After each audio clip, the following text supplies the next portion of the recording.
Meet the intrepid crew of the rogue trader vessel Emperor's Humor 2 as they face the horrors of the warp and void, bravely assembled for their next perilous mission. Lunch!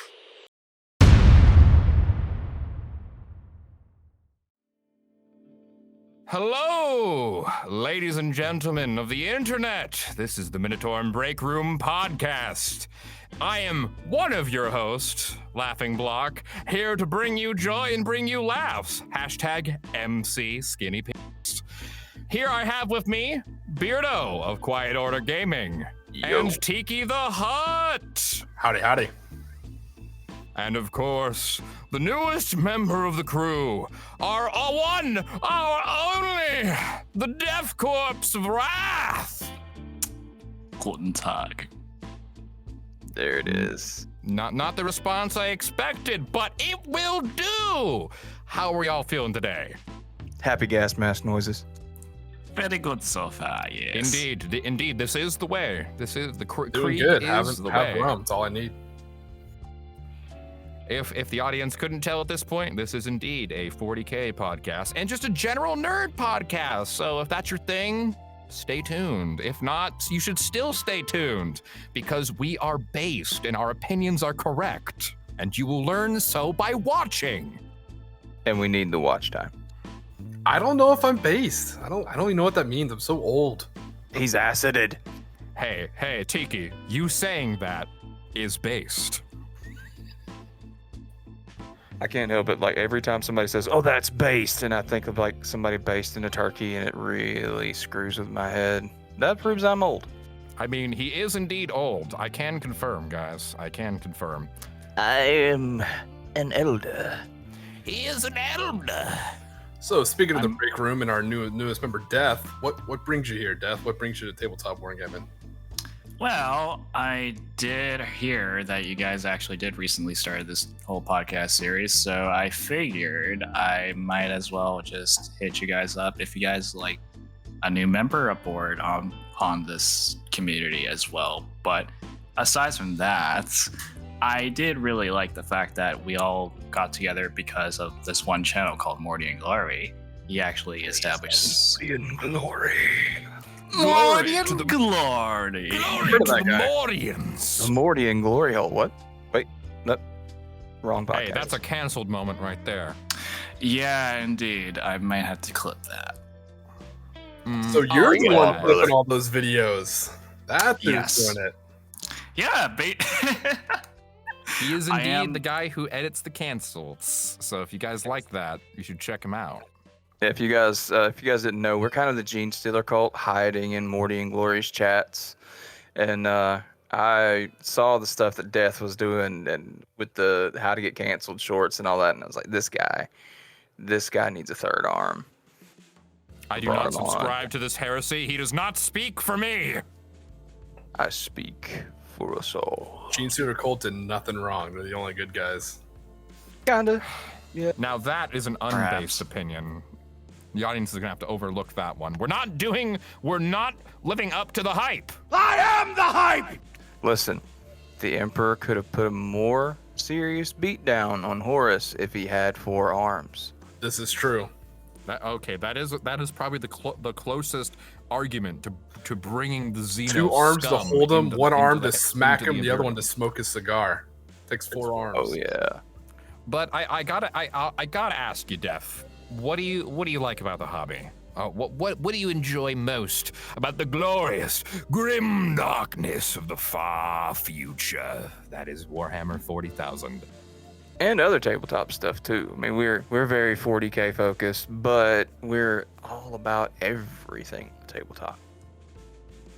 Well, just before I actually got into that, I was a content creator for another video game that I was working on based on war history cinematics from a video game called Battlefield. But aside from that, I recently got into tabletop gaming, like Warhammer 40K. But the reason was because I had a few friends ask me, hey, have you heard about this tabletop game called Warhammer 40K? I might have vaguely heard about it because it was actually my dad who almost got me into it when I was like 5 years old. And the funny thing was when he actually picked up a box and a few sets of Tyranid models, he actually thought they were already pre-assembled, like it was in the box set. he was one of the victims that fell for the trick. Got him! So, you know, at the same time, I was a little too young to actually get those assembled, and I had to cut off that particular hobby before I actually officially got into it, like a couple years ago, which my friends actually brought it up when I was doing the content creating stuff for a Battlefield during COVID, at least to say. But aside from that, at least to say, I did enjoy the painting aspect and the building kit bashing for the Tyranid stuff that I have been doing for some time. But it was more of the social gathering that actually got me into 40K. It was just making new friends and all that sort of stuff. And I believe this is why we're actually here, at least to say at this point right now, is because we actually got this podcast together, pretty much. Yeah, we're just a gang of dudes that love tabletop stuff and can't shut up about it. Exactly. So I am definitely that. Well, there you go. So here I am in this particular podcast series that we're kickstarting, and I'm the newest member of this sort of series that we actually just got started. But I'm also looking forward to getting into bolt action and Conflict 47, I believe. Yes, join us. Yes. Yeah, The real life lore until it's not. I can only get so excited. Exactly. And D&D was one of them. I almost did get into it, but I didn't have the time commitment to do so. But You do now. Yeah, exactly. Heresy, there's always time for more Dungeons and Dragons. Grab them But, black math rocks. Let's do this. But yeah, some other tabletop games I'm also really interested in trying to get into once, you know, I get my schedule fucking all fixed up and shit after I start, you know, working on with a particular individual at some point which I'll reveal soon in the future. Classified! The Munitorum has deemed that last information as classified. Call the Inquisition. Share that information. Somebody call your local inquisitor at 1-800-999-666. I didn't say his name. I didn't say his name. That's how you taste the wrong end of an Armsman shotgun right there. Please report to Spoiler your alert, it local tastes like commissar. regret and poor career choice. No!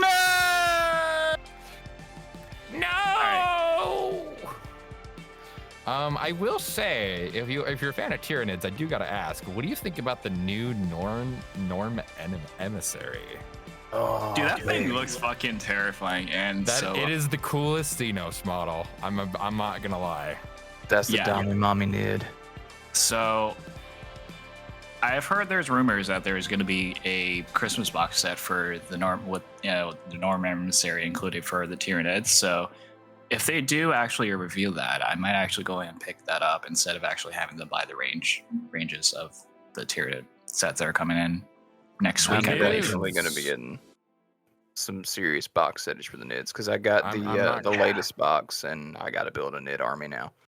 Yeah, I'm not gonna lie. The Norm emissary and the new Gene Stealers and the Death Leaper are the things that have gotten me the closest to considering getting a Nids army. Join us. Get your third arm. Gene Do Stealer. it. No, I have considered Gene Stealer cults just because I have guard and I can, do Brood brothers. But I don't really know how that works in temp, so Hang on. there's other things I want right now. I'd rather have at the moment. Actually, I'll show it later. For example, the hopes and bang dreams. bus. I need the bang bus in my life. I need ogrins. For to legal put- reasons, he's shove in referring my to a new certain chimeras. formation of guardsmen in a bus. Had to But clarify yeah. for legal reasons. But Yep. yeah, now that I've learned that the old ogre lead belchers are cheaper than GW stuff, and they're very readily available, unlike ogrins. Yeah, I might just do those instead because they just look better. Also, the idea, I literally just finished magnetizing and remodeling two of my chimeras. So now I can basically run like the actual bang bus if I get like 9 ogrins, which I really want to do because it just sounds. I've wanted to do the battle bus so bad. I wouldn't have 3 chimeras and like a big tank that can be run as like basically like 2 of the big Baneblade guns and then like and then all of the transport ones. I would not want to do the battle bus combo if I didn't have that. Please, GW, let me do it. Let me just yell out, it's all ogre now at someone at the table. Please, I need this in my life. Let me meme. Let me cook. It's time to cook, Jesse. Let me. Bro, yeah. The passion is there. I like it. My man went on a tear. Until GW just hits it with a legacy. That'll show you. Fuck you. They would never do that, says the firstborn Space Marines. Yeah, say goodbye to all your motorcycle gangs. Oh, don't remind me. Makes you feel better. You can support them with a land speeder. Oh, wait. Oh, right. Those are gone too. And their equivalents are like way too big and on a different base size. So, yay. 3D printed basics. At least there's new scouts. You got that going for you. The scouts do look good.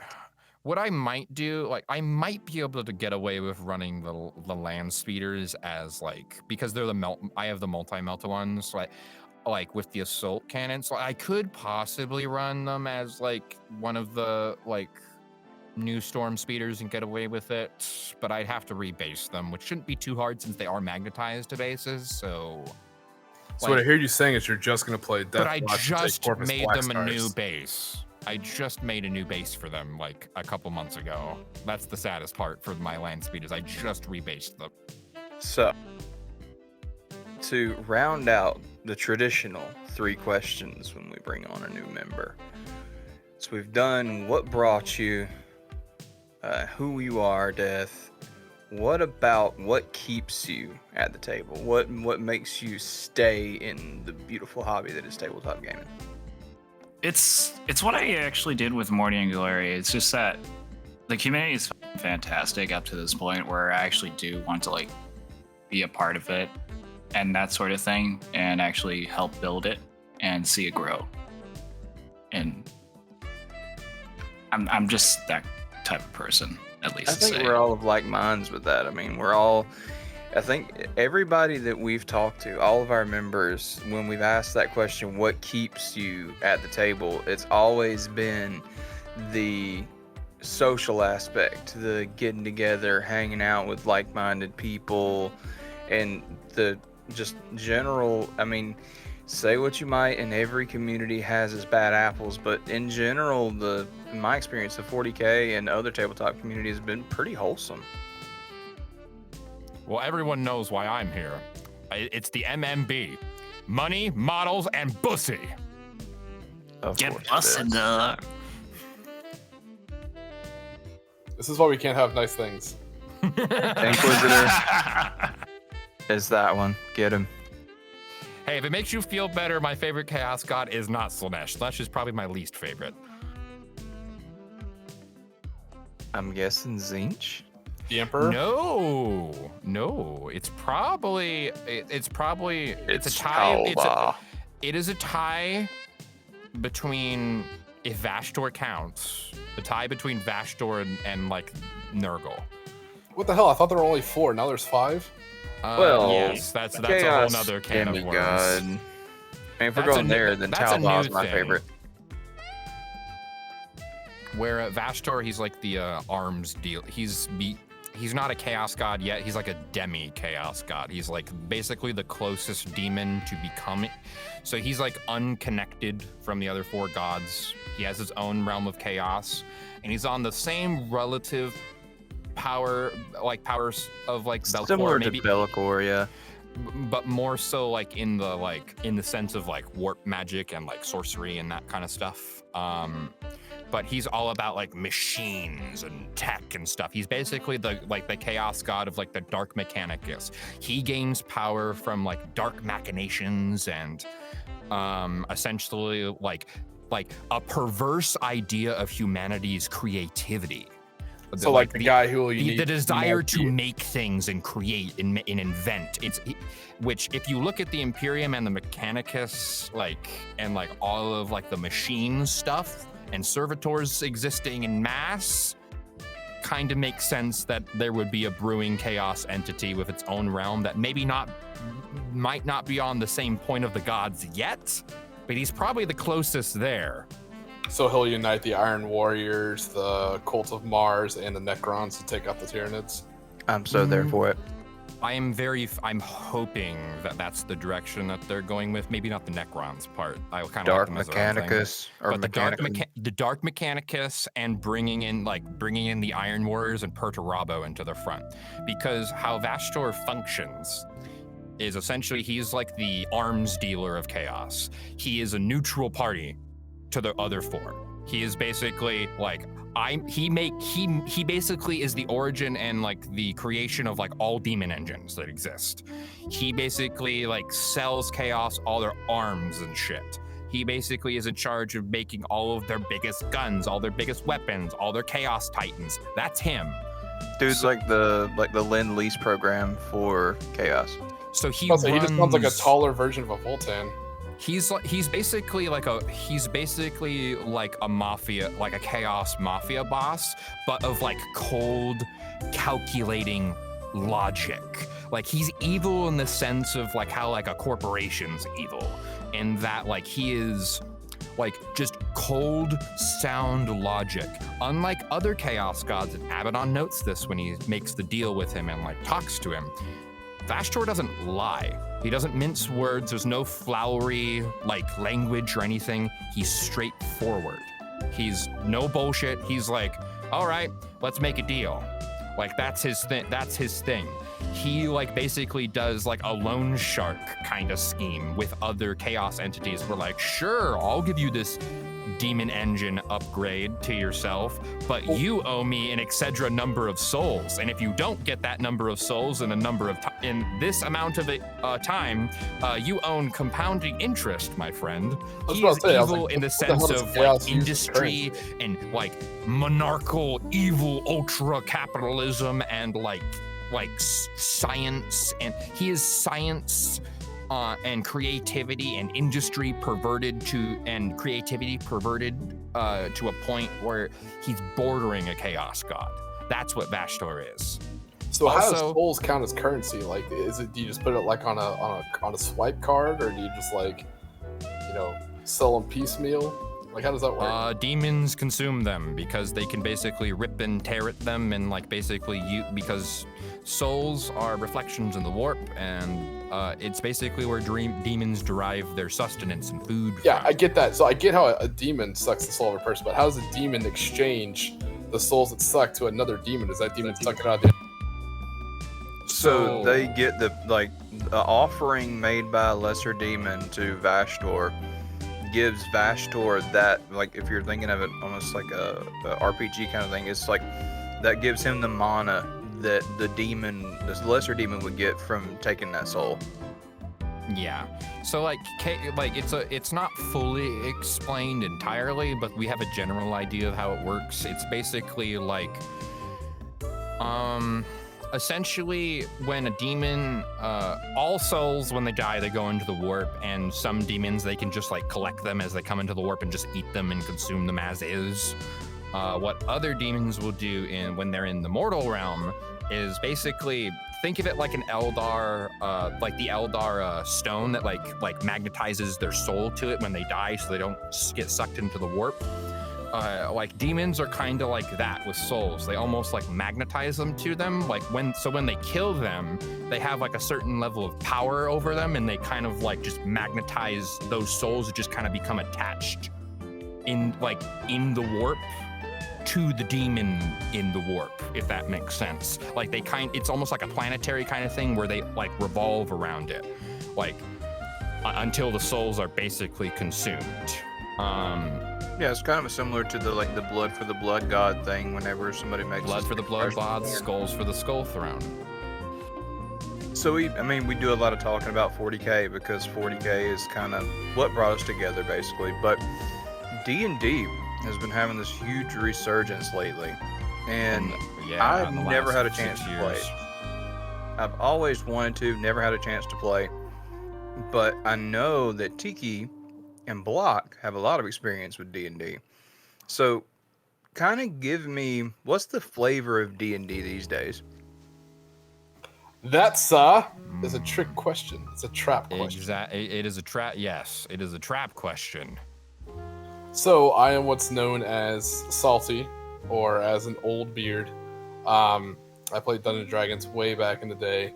I played D&D when it wasn't cool. Well, like I said, I was younger, but like I said, I hopped on 5e right when it came out. It was actually, I'll never forget, it was actually a gift from my wife. It was a Christmas gift. Like I got like the whole like book, everything, because she knows I'm a huge nerd, so I like dove into it. I remember reading all about it, and it was actually 4th edition because 5th edition came out right after I got that, right after she gave me that book. So I've been in 5th edition kind of since the start of it, and I've noticed a huge shift, I'd say especially around like the outbreak and stuff like that. I would always tell people, if you want to see where the shift happened in 5th edition, just look at all the books. I think me and Block were talking about this. Look at the art on the books.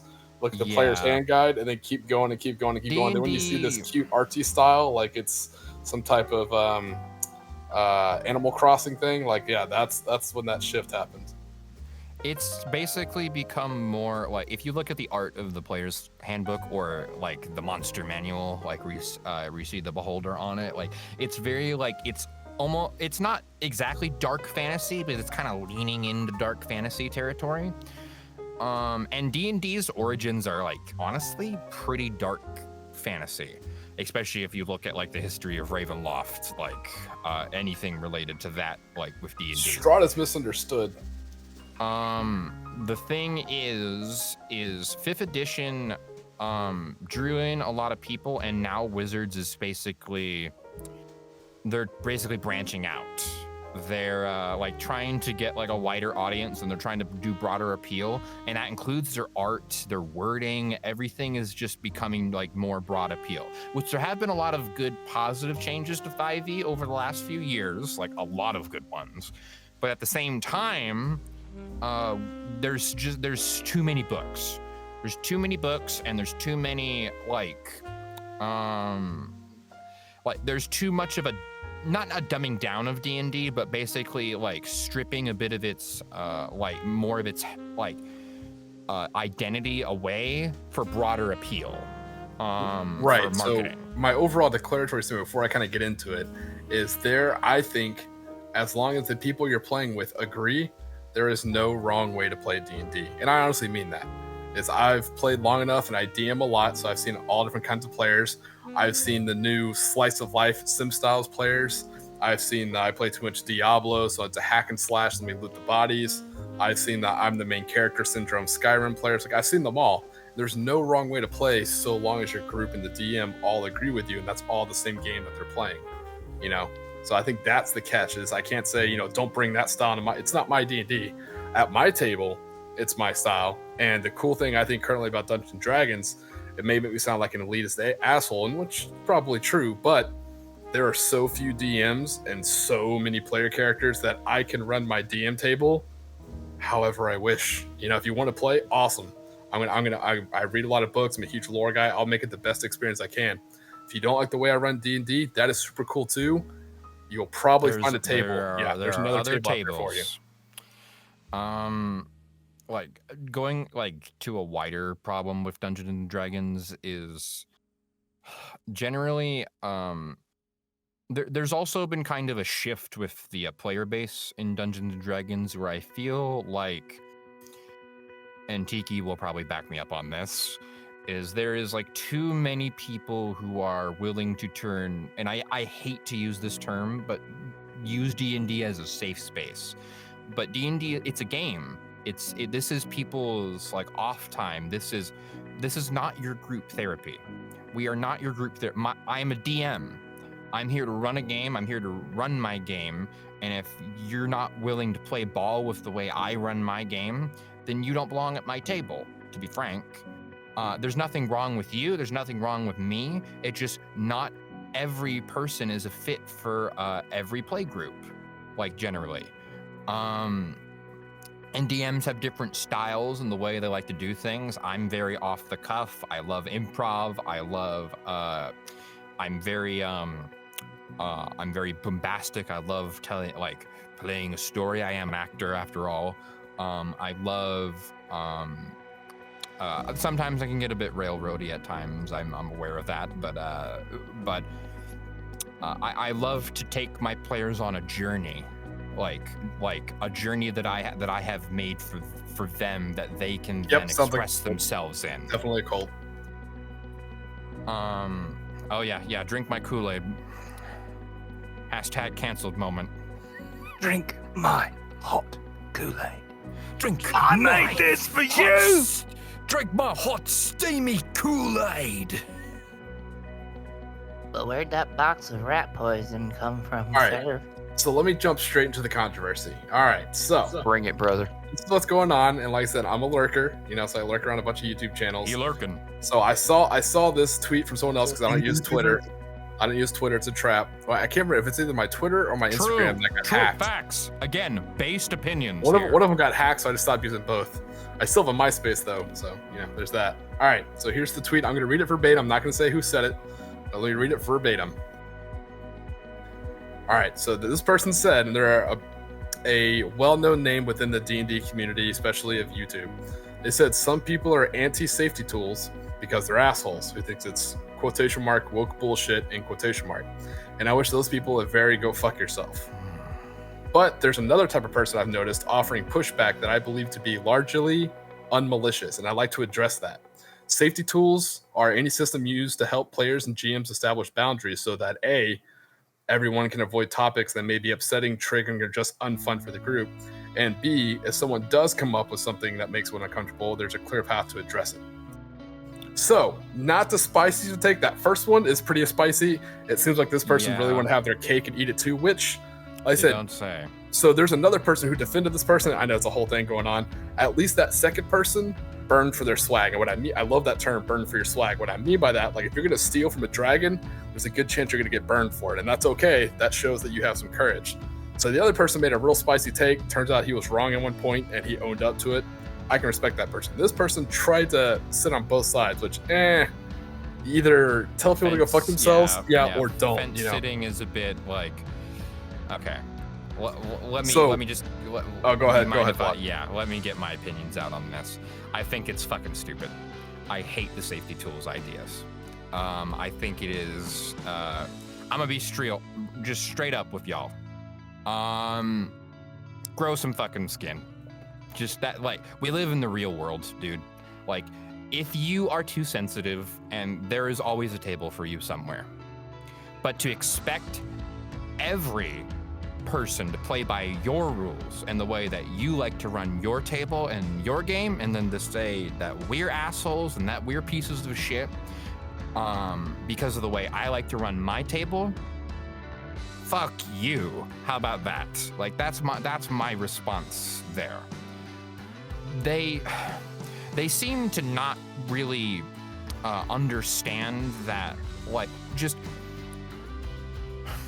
again, D&D is just, it's not your safe space. This is my off time. This is my gaming table, especially if I'm a DM running a game. I put a lot of effort into this, and the idea that someone could put up a red card and say, "Oh, let's stop this whole scene." And if you have trauma, or you're really phobic like that, there's nothing wrong with being triggered. I want to put that out there. There's nothing wrong with being triggered.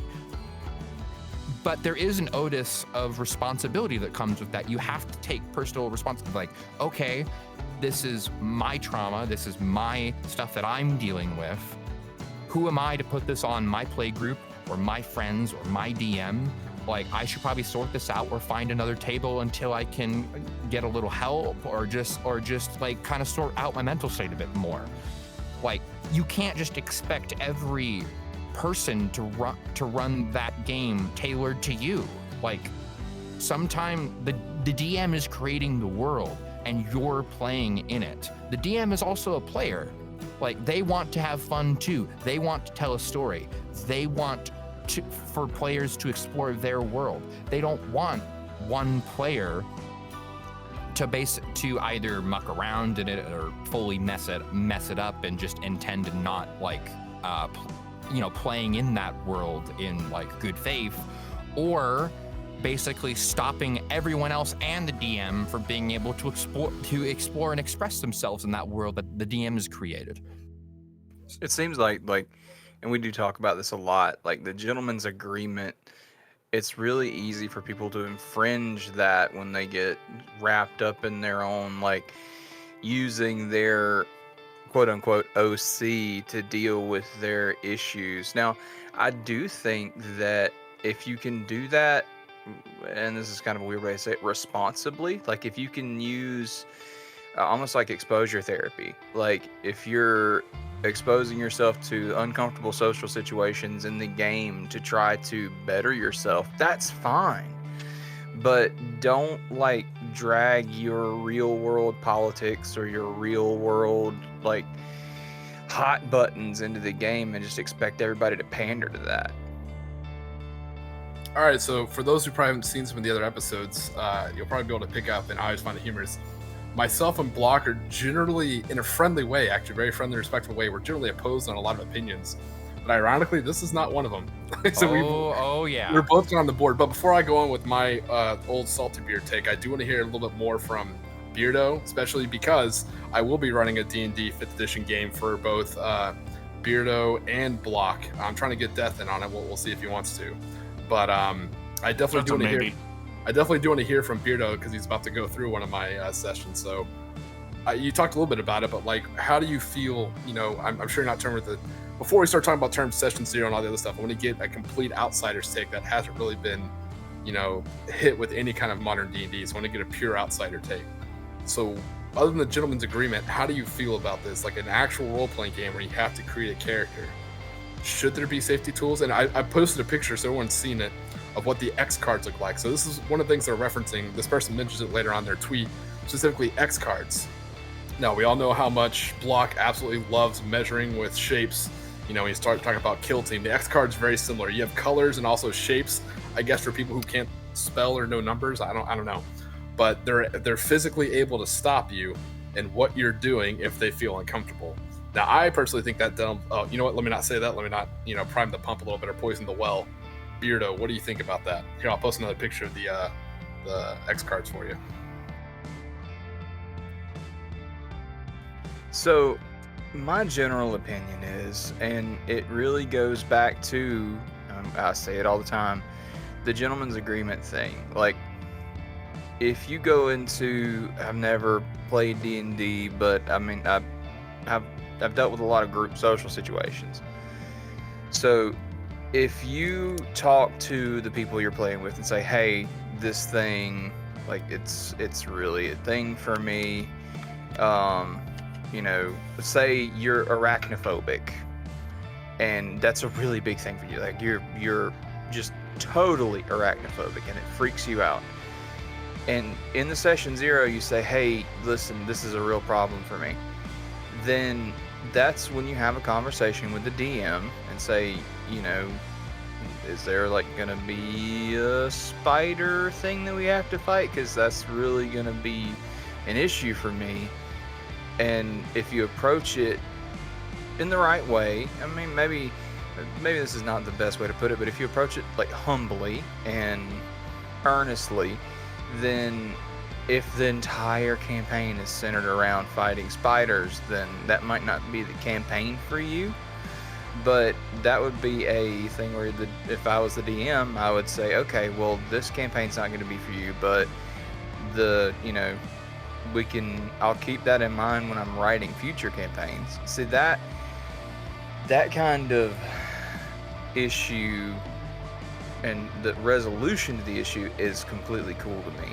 But if somebody just like is in the middle of a campaign and says, just like puts up their hand and says, well, I don't think you should be able to say that, or redirect or whatever, like an X card, like a red card on the field, that's not cool. Because I mean, that's not what life is like. You can't just walk around and say, you can't police other people's thoughts. This is in 1984.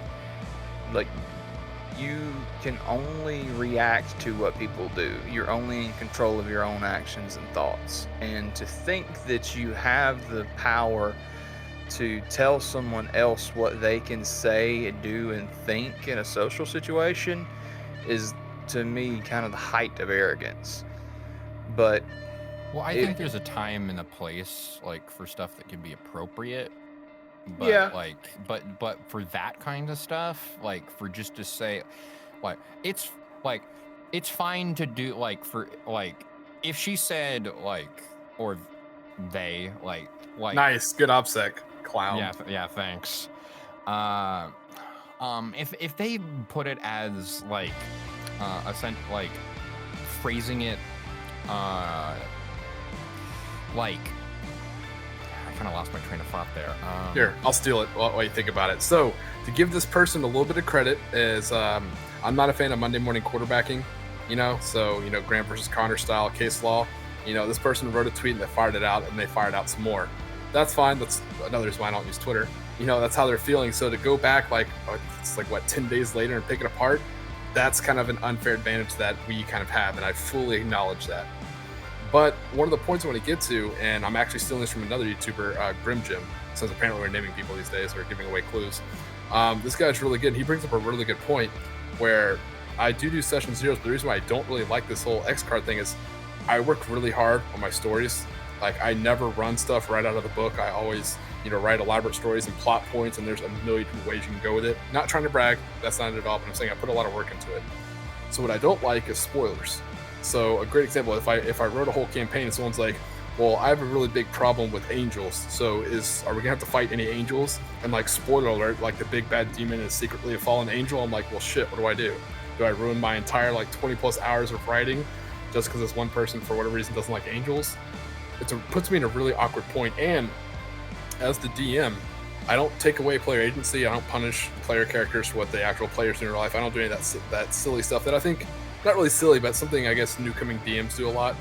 But what I don't like is I will give, I call it compromised authority. It's a term I stole from an old career. What I mean by that is, let's say you roll, a nat 20, you get this critical hit, the last big hit on the boss, which is really cool. I'll let you drive. I'll give you control of the narrative and let you describe it however you see fit. And I'm like, hey, tell it to me from your perspective. I'll let you take the ball for a while, and then I'll kind of take it back. So there's times that I kind of lend that storytelling out to the other players. What I don't like to lend is tactical control over the game to other players. That's not me being selfish. Same reason why I don't show my dice rolls. I like to control the narrative, almost like a fate. I like to control kind of what's happening to tell a good story. I don't like someone literally being able to just throw a monkey wrench into my gears and be like, we're gonna stop right there because I don't like spiders, because it's something that happened when I was 5, and be like, that's not how that works. You could, or in the case of angels being like, ew, I don't know, like just something related to Christianity, like arachnophobes. Hey, I'm an arachnophobe. Watch yourself. I'm of the opinion that, and I feel like it should always be this way, and this is as a non-player, but from the outside, I think the DM is God, because they created or edited the world that you're playing in. They wrote all this out. Who are you to say, oh, you can't do that? Well, this is not yours to decide. So the reason why I think this has become an issue, and I remember when I first saw this, I thought it was a joke, but it turns out it was real. Now, no shame, and I mean this, no shame on the people who do this. If you're able to do it, good on you. Being paid to DM. So to me, that's the same reason why I don't take any money from my YouTube channel, because it's my own. I do whatever I want, whenever I want, however I want. I'm not beholden to anybody. It's the same thing as a DM. I don't accept payment because I run my campaigns however I see fit. If you love it, hey, keep playing. I'd love to have you at the table. If you don't, no hard feelings, but carry on. I hope you find a good table. But I think the second you take commission, the second you take that money, I literally think there's an awkward connection between you and the players, where the player's like, well, I pay you $15 to $20 a week, so why won't you take my phobias into account? Can't we just change the spider to a centipede instead? And once you take money, you're like, they got me. They get their hooks in. So that's why, me personally, I don't like being a paid DM. The idea of a paid DM in general, to me, I think is... there's a market for it, I get it, but to me, I just don't like the idea. It just doesn't gel with me. Like a DM should want to do it because they want to be creative. I could see there being like a mechanic of paying to play into a game, like maybe as like a Patreon kind of thing, where like maybe like once a month, like you get to, like as a patron, you get to like go, as a bonus, resource tool would be good. Get to join into a one shot with the guy, like that's totally cool. But paying to play D&D in that manner, especially like towards the DM, you shouldn't have to pay a DM to like play D&D. Yeah, so Death and Beardo, think of it this way. Imagine you go to a 40K tournament, or just a regular matchup, and there's a guy whose sole job, you had to pay him to be your ref. You can't just play another person at a tabletop and shake hands and be cool. You have to pay this man to sit there and watch you. Or now, if you had to pay for your opponent to play you. Well, hold on, it gets better. Now imagine only one player paid you. So imagine you're sitting there playing a game and you're playing for free, but the other player gave the ref $20, and you expect this ref to be fair and partial. It's kind of a weird thing. I said, no shame on the people who do it. I've seen a lot of people who build their own worlds. They spend a lot of money, so it's how they recoup their investment. That I get, just like you said, like a membership thing. If you're part of like a gaming club and everyone pitches in, $5 a month, and that goes towards pizzas, models, buying new sets when they come out. Pizzas D&D would be great. Yeah, like you put in. Everybody agrees that you put in an X amount of money, and just to support the thing happening, not necessarily paying the DM to be the TO effectively. Right. So, and this leads me to my other. I had to think about it for a while, which I acknowledge is an advantage that I think a lot of the people who immediately jumped in and made, posts and shot back and forth between all these other YouTube channels and took side shots at each other. I took the time to sit and think about it. I'm not saying that makes me right. It's just an advantage I have, I guess, being patient. So this is my ultimate thought. Hindsight is 2020. What I think, the misconception between a lot of the D&D players out there is not everyone at the D&D table is your friend. There's nothing wrong with friends. There's nothing wrong with acquaintances. Like I said, a lot of us cut our teeth in the wargaming tabletop. So, I could play against someone that I don't like, that I know runs a cheesy army. I just want to throw some dice and move my models. I don't mind. I don't take it personally. I can still be nice to the person. I can be civil. That's fine. But I think it's a huge mistake. Everyone sees D&D like Critical Role and these other shows where they've all been friends for like 10 plus years. So they all sit down, they're all friends, they all know each other, and they all care about each other. And I don't mean this in a mean way. I mention my past often. I am a veteran. Maybe that just makes I'm better at compartmentalizing, feelings and stuff like that. I don't care. I have, a few friends that I started with, and that's about it. I have acquaintances, like I'm friendly with everyone here on the channel. But when I sit down at a tabletop, when some person comes up and just immediately, open up their trunk and just dump out all their emotional baggage right at my feet, it's like, hey, now I need you to also be responsible for watching these things. I'm like, I never consent to this.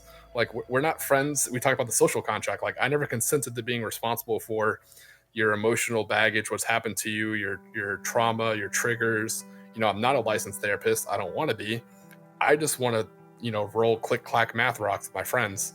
Like, and I think that's the big problem is everyone shows for these tables like they're already friends. When you play with a stranger, just know that you're a stranger. Kind of feel it out. That's what session 0 and the first session's for. Kind of feel out the group, see if you're a good fit. If you're not, be like, hey, cool, this game's not for me, but I had fun. Later, it's just the people who show up and have, like you said, the audacity to just bring in their emotional baggage and be like, this is not yours to deal with. I'm like, the hell it is.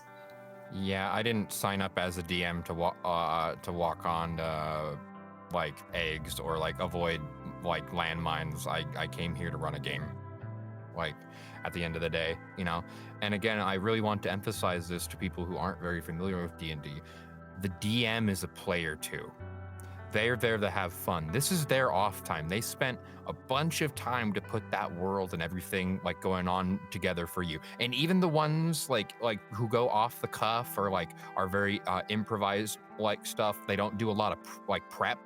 Even those DMs, they're doing a lot of mental gymnastics and doing a lot of shit in their head to run this game. Like legitimately, I can't even count how many times I've like run a session and I've gotten a headache from doing like mental shit, like just keeping everything mentally organized in my mind, let alone like handling all my players.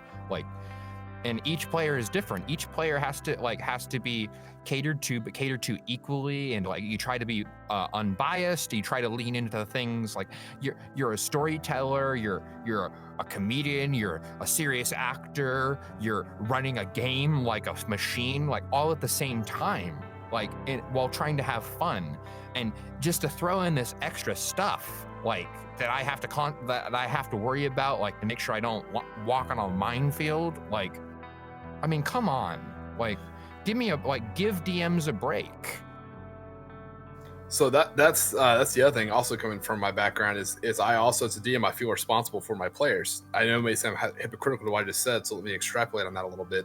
Is I want everyone at my table to have a good time, not because I'm paid, just because I invited them to my table. So what I don't like is one player coming and kind of just basically dictating the rules of engagement for all my other players. You know, I'm like, are you the DM? Which I don't mind. If you have all these different kind of rules and things you don't want to see in a game, that's fine. I encourage you to DM.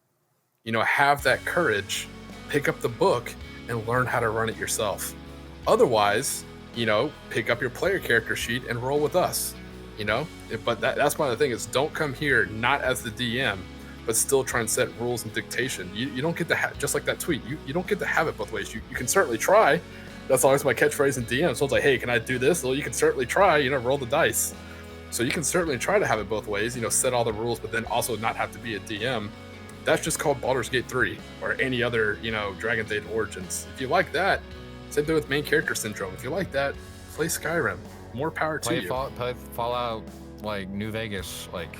Yeah, but don't come here and like not be a DM, but then also try and set rules. Not just for me, because I laugh it off, but for all my other players too. Because what if they actually really like you or they really like your character? Now they don't even get to play with that because you decided to like kind of run this whole roughshod over everybody else.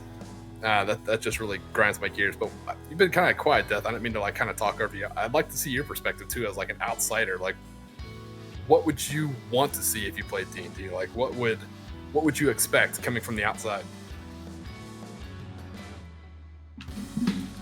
If I were to be totally real about this, and if I actually came in to actually play D&D for the first time, do not fucking put your emotional baggage onto me as well. That's 4 for 4. I That's what we call in the business a concession. I kid you not. That shit's not gonna happen often, by the way. Yeah, definitely not. If me and Tiki are anything to go by, which by the way, I love our disagreements. Like that, like it's healthy. I think a lot of people nowadays. Hey, could you be at least? Hang on a second.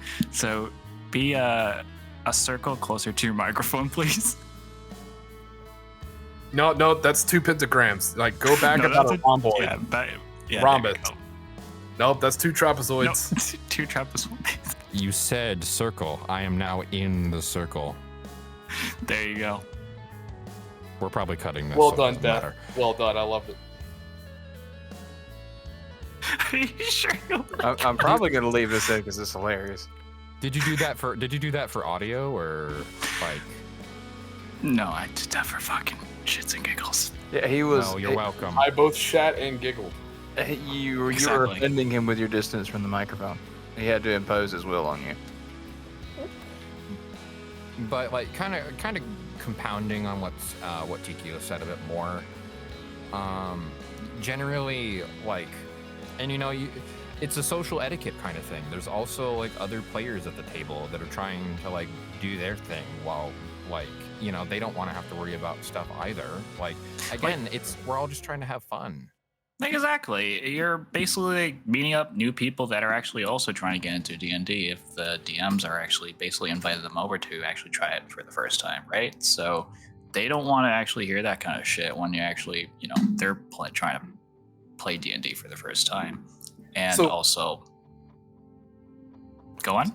So with that being said, not to sound like a hypocrite, but there are a few, and I have, house rules when I play D&D. It's funny, someone even said house rules are a problematic term, which I find ironic. But anyways, one of them is like I'll be honest, the sexual encounters, especially Baldur's Gate 3, chasing around bears and stuff. Hey, you do you, boo, whatever you want. But at the D&D table, only because I could have people who are 18 years old, I could have people who are 38 years old. It's just a fade to black. Like any good, classic movie or any good, I go off the old Dungeons and Dragons books, which aren't written like Games of Thrones. Nothing against, A Song of Fire of Ice. There's a million other places you can get your smut. You don't need the DM to describe your hot and which stuff. I ain't gonna judge you. By all means. But at the same point in time is either you're RPing it by yourself, which is awkward, or you're looking at me expecting me to do that. People literally get paid, by the minute on a phone or on a website to do that. And I had to run.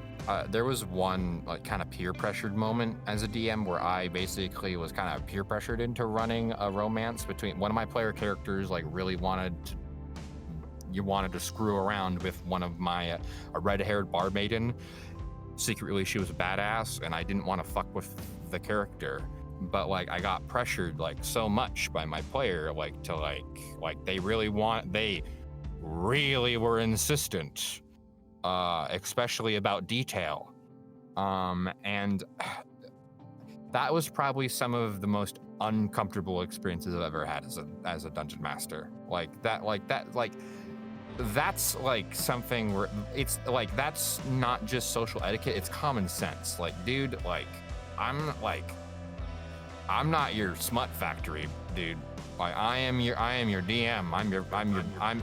I'm your local buddy.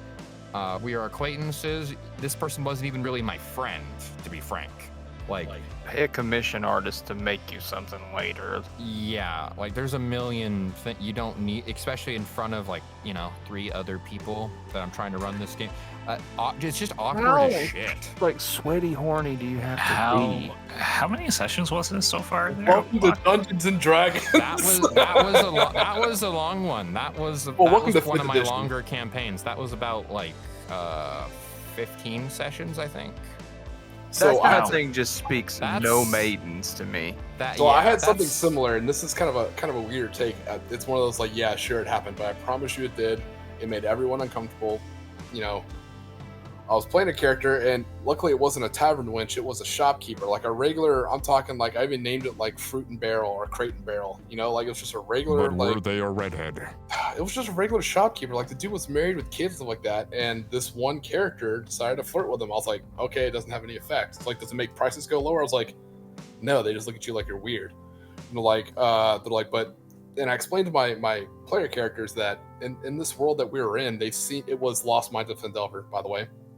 So they've seen adventures come and go, and most villages will look at adventures like bad news, because all they do is they come, they buy some stuff out, they go out there, they piss off wildlife, they generally die, and then the wildlife comes and raids the village. So nobody really likes adventurers, right?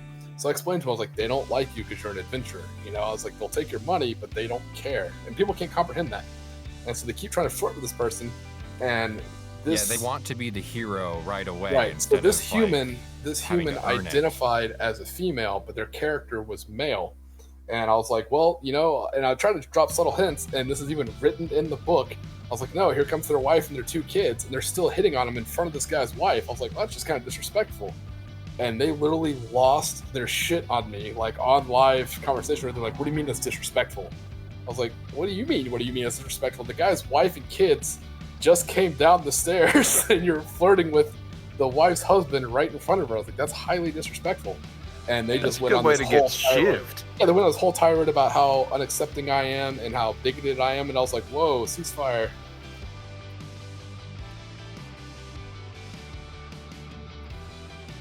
How is that bigoted? That's my question. So what I assumed was, because I kind of talked to players and they just kind of dropped out, that's fine. So I'm assuming, and I don't know the person, they're not here to defend themselves, which is important. So I can't talk ill, and they're not here to defend themselves. But what I'm assuming happened was they were upset that they could not, just literally roll a dice, flirt with, and seduce the shopkeeper. And it was literally written in the book that the dude was married with kids. And they're like, well, you don't know if he's secretly gay. I was like, you're right, but I'm the DM and I have the book, so hold on real quick. Oh, look, I made the executive decision. He's not gay. There's nothing wrong with being gay, but he just happens to like his wife and kids. Like, I don't understand why this is an issue. They just called me a bigot for it and literally left the server. I was like, I don't understand this. It's people who people treat D&D like it's an actual like an RPG. Dating they sim. would play it like a dating sim. They treat it like it's an actual like RPG, like game RPG, where there's like multiple paths, like it's Assassin's Creed Odyssey, where it's like, oh, if I float with this random grandma, if I roll if I exceed enough on my check, I can thus sleep with them, even though it makes no fucking sense. Like, which I don't mind. Shoot your shot. That's cool and all, but I'm like, they look at you like you're dumb. No. Like, don't then stand on a high horse. Like, if you're a bard, I get it. It's part of the characteristic. I think it's humorous. Like, shoot your shot at everybody. And no one's upset. And for the people out there that want to attack me or anyone else here, I'm queer. I'm bi. I like that pussy. It's partially a meme, but also not. And I'm also like, I wouldn't say I'm woke, but I'm pretty progressive in general. So for people to say that I'm bigoted for like just because I want to run my table the way I want to run my table, because I don't think that every single character in my world should be gay, like that's just retarded, to be frank. Like that's just stupid. It's not. It also just doesn't make sense. Like from any logistical point of view. Well, I feel like it's also offensive. I know it sounds so dumb because they're made up. Well, everyone's a made up character. And again, I accept no payments, which makes it a lot easier. It's like your player character doesn't exist. This innkeeper doesn't exist. They're equally not real. So, they're both equal to their preferences. You may, they're real to me, Tiki. Yeah, you may like guys, girls, and slow moving animals. That's fine. That's your character. This person doesn't, it's nothing wrong with this person either. Like everybody has their preferences. You don't get to pick everybody else's preferences. And if they don't align with yours, there's a whole world. You could just talk to people like, hey, I really want to sleep with a guy in this game. I'm like, all right, I'll try and arrange that. The next brothel will have males and females. Knock yourself out. Pay your gold. I don't care. Like, yeah, dude, just ask. In my world, like, there's gonna be plenty of people that are queer, but most people won't be. Which it's reflective of how kind of people are. Like, it just, like that's just kind of like not every character is gonna. And not only that, but for a lot of fantasy stuff, especially for D&D, I would probably go out of my way to actually kind of like make it more taboo, like because that's interesting to me. Like it creates story elements because that's a diverse world, because that's kind of more reflective of reality and how people act, because there are bigots that do exist. Well, that's true. But and they would exist in a fantasy world. There are people that want to shiv some people because of the way they look. That's just how it is. A lot of villagers probably won't be very kind to a half-orc because maybe their granddaddy had to fight an orc or was shivved by one. Who knows? Like, that's just basic world building and common sense. I shouldn't have to explain to people that, yeah, you're a minotaur. You're walking into this random bumfuck nowhere village. They're going to think you're a fucking monster. Because you look like the monster. Because you look like a monster. So we all chuckle about it, but yeah, it's another thing I've caught in flack to them, at least. To them, if you're a lizard folk village, they might be like smooth skins and put up their pitchforks. But to a dragonborn, they'd be like, nope, this is how God intended things to be. Yeah, and it's so funny because it's one of those things.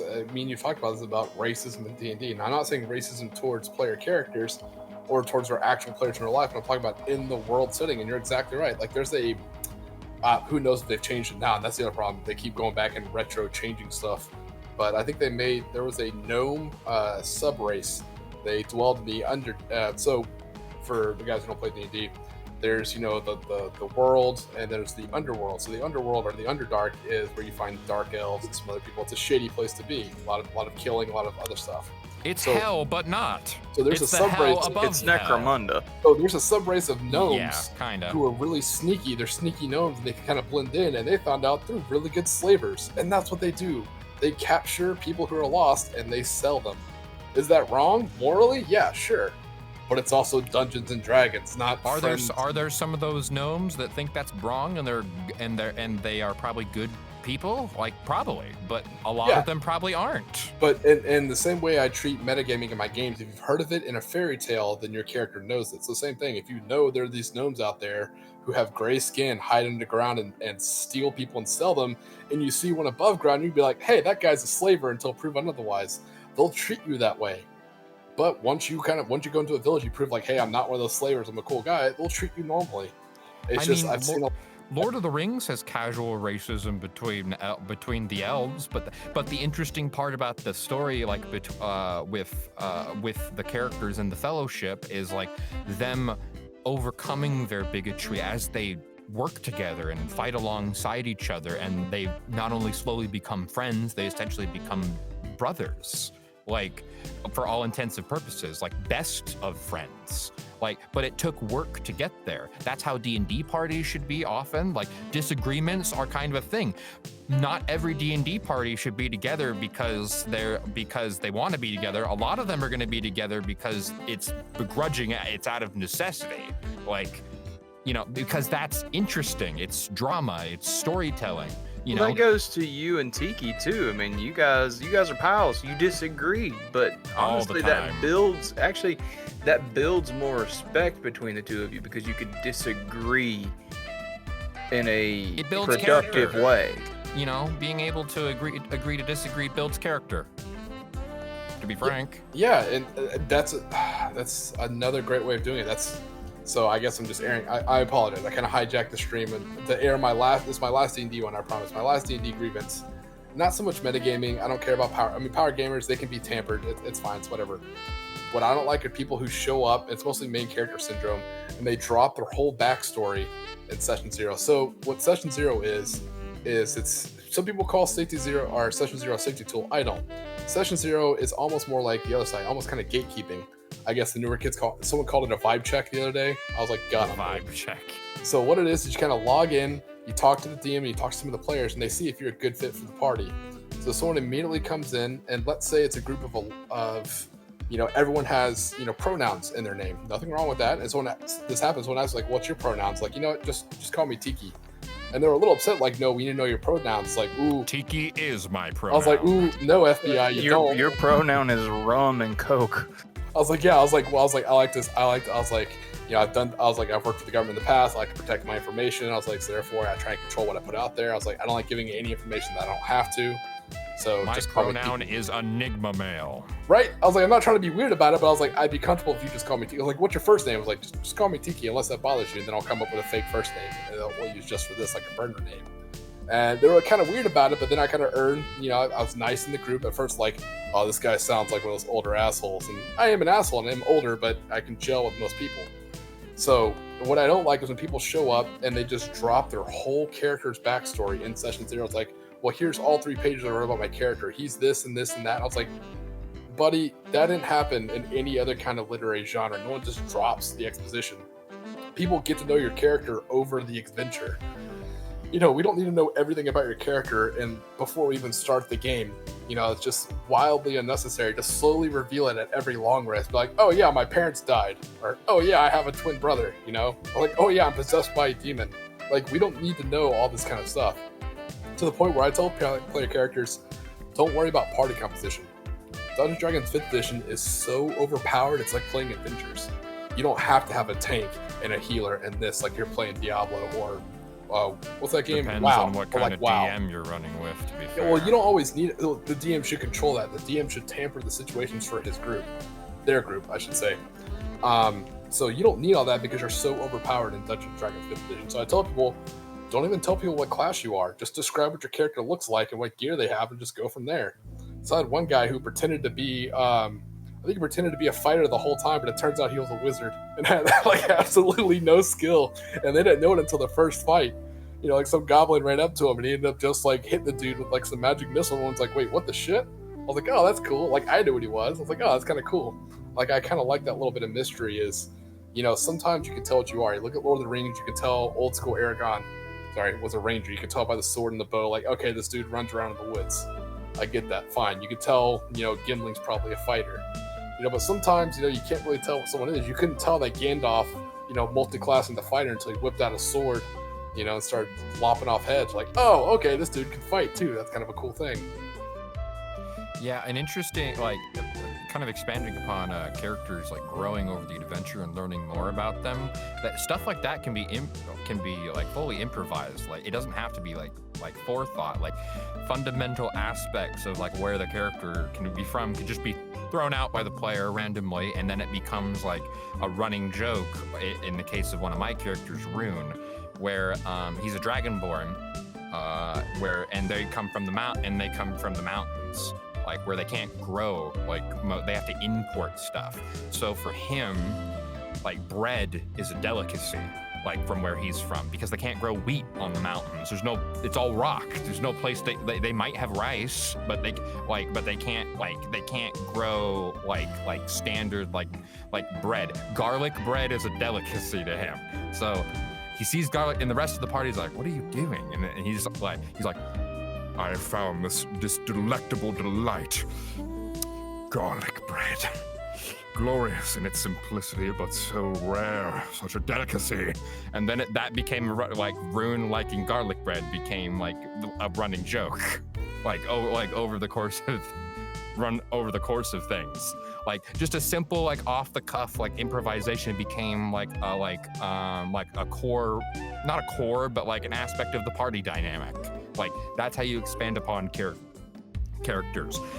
Like, you reveal aspects of their backstory over the course of time, like when it's convenient, or just off the cuff as a joke. Just be like, well, I didn't have to deal with this kind. Undead people didn't walk up as zombies and come up from all this shit where I come from. Where I come from, it's all sunny and nice, and there's forest everywhere. Yeah, you bring up a good point, and it's kind of like how me and Death were making fun of you about measuring with shapes, from Kill Team. That's funny because it organically happened by just us bullshitting. And I think that's the problem. A lot of people see Critical Role and some of this other stuff. They're like, oh, we need to make sure this is my character's nickname, or this is all this kind of stuff. Like, they're trying to force this to happen, it's never going to happen. Just hang out with each other, and you'll get an inside joke organically. Then it's funny to the whole group. Like, you didn't force us into your whole thing. I think that's my biggest pet peeve, honestly, is just main character syndrome. I'm not the director AI from Left 4 Dead. Like, it's not how this works. Like, we're all, like you said, I'm a player too. We're all in this together.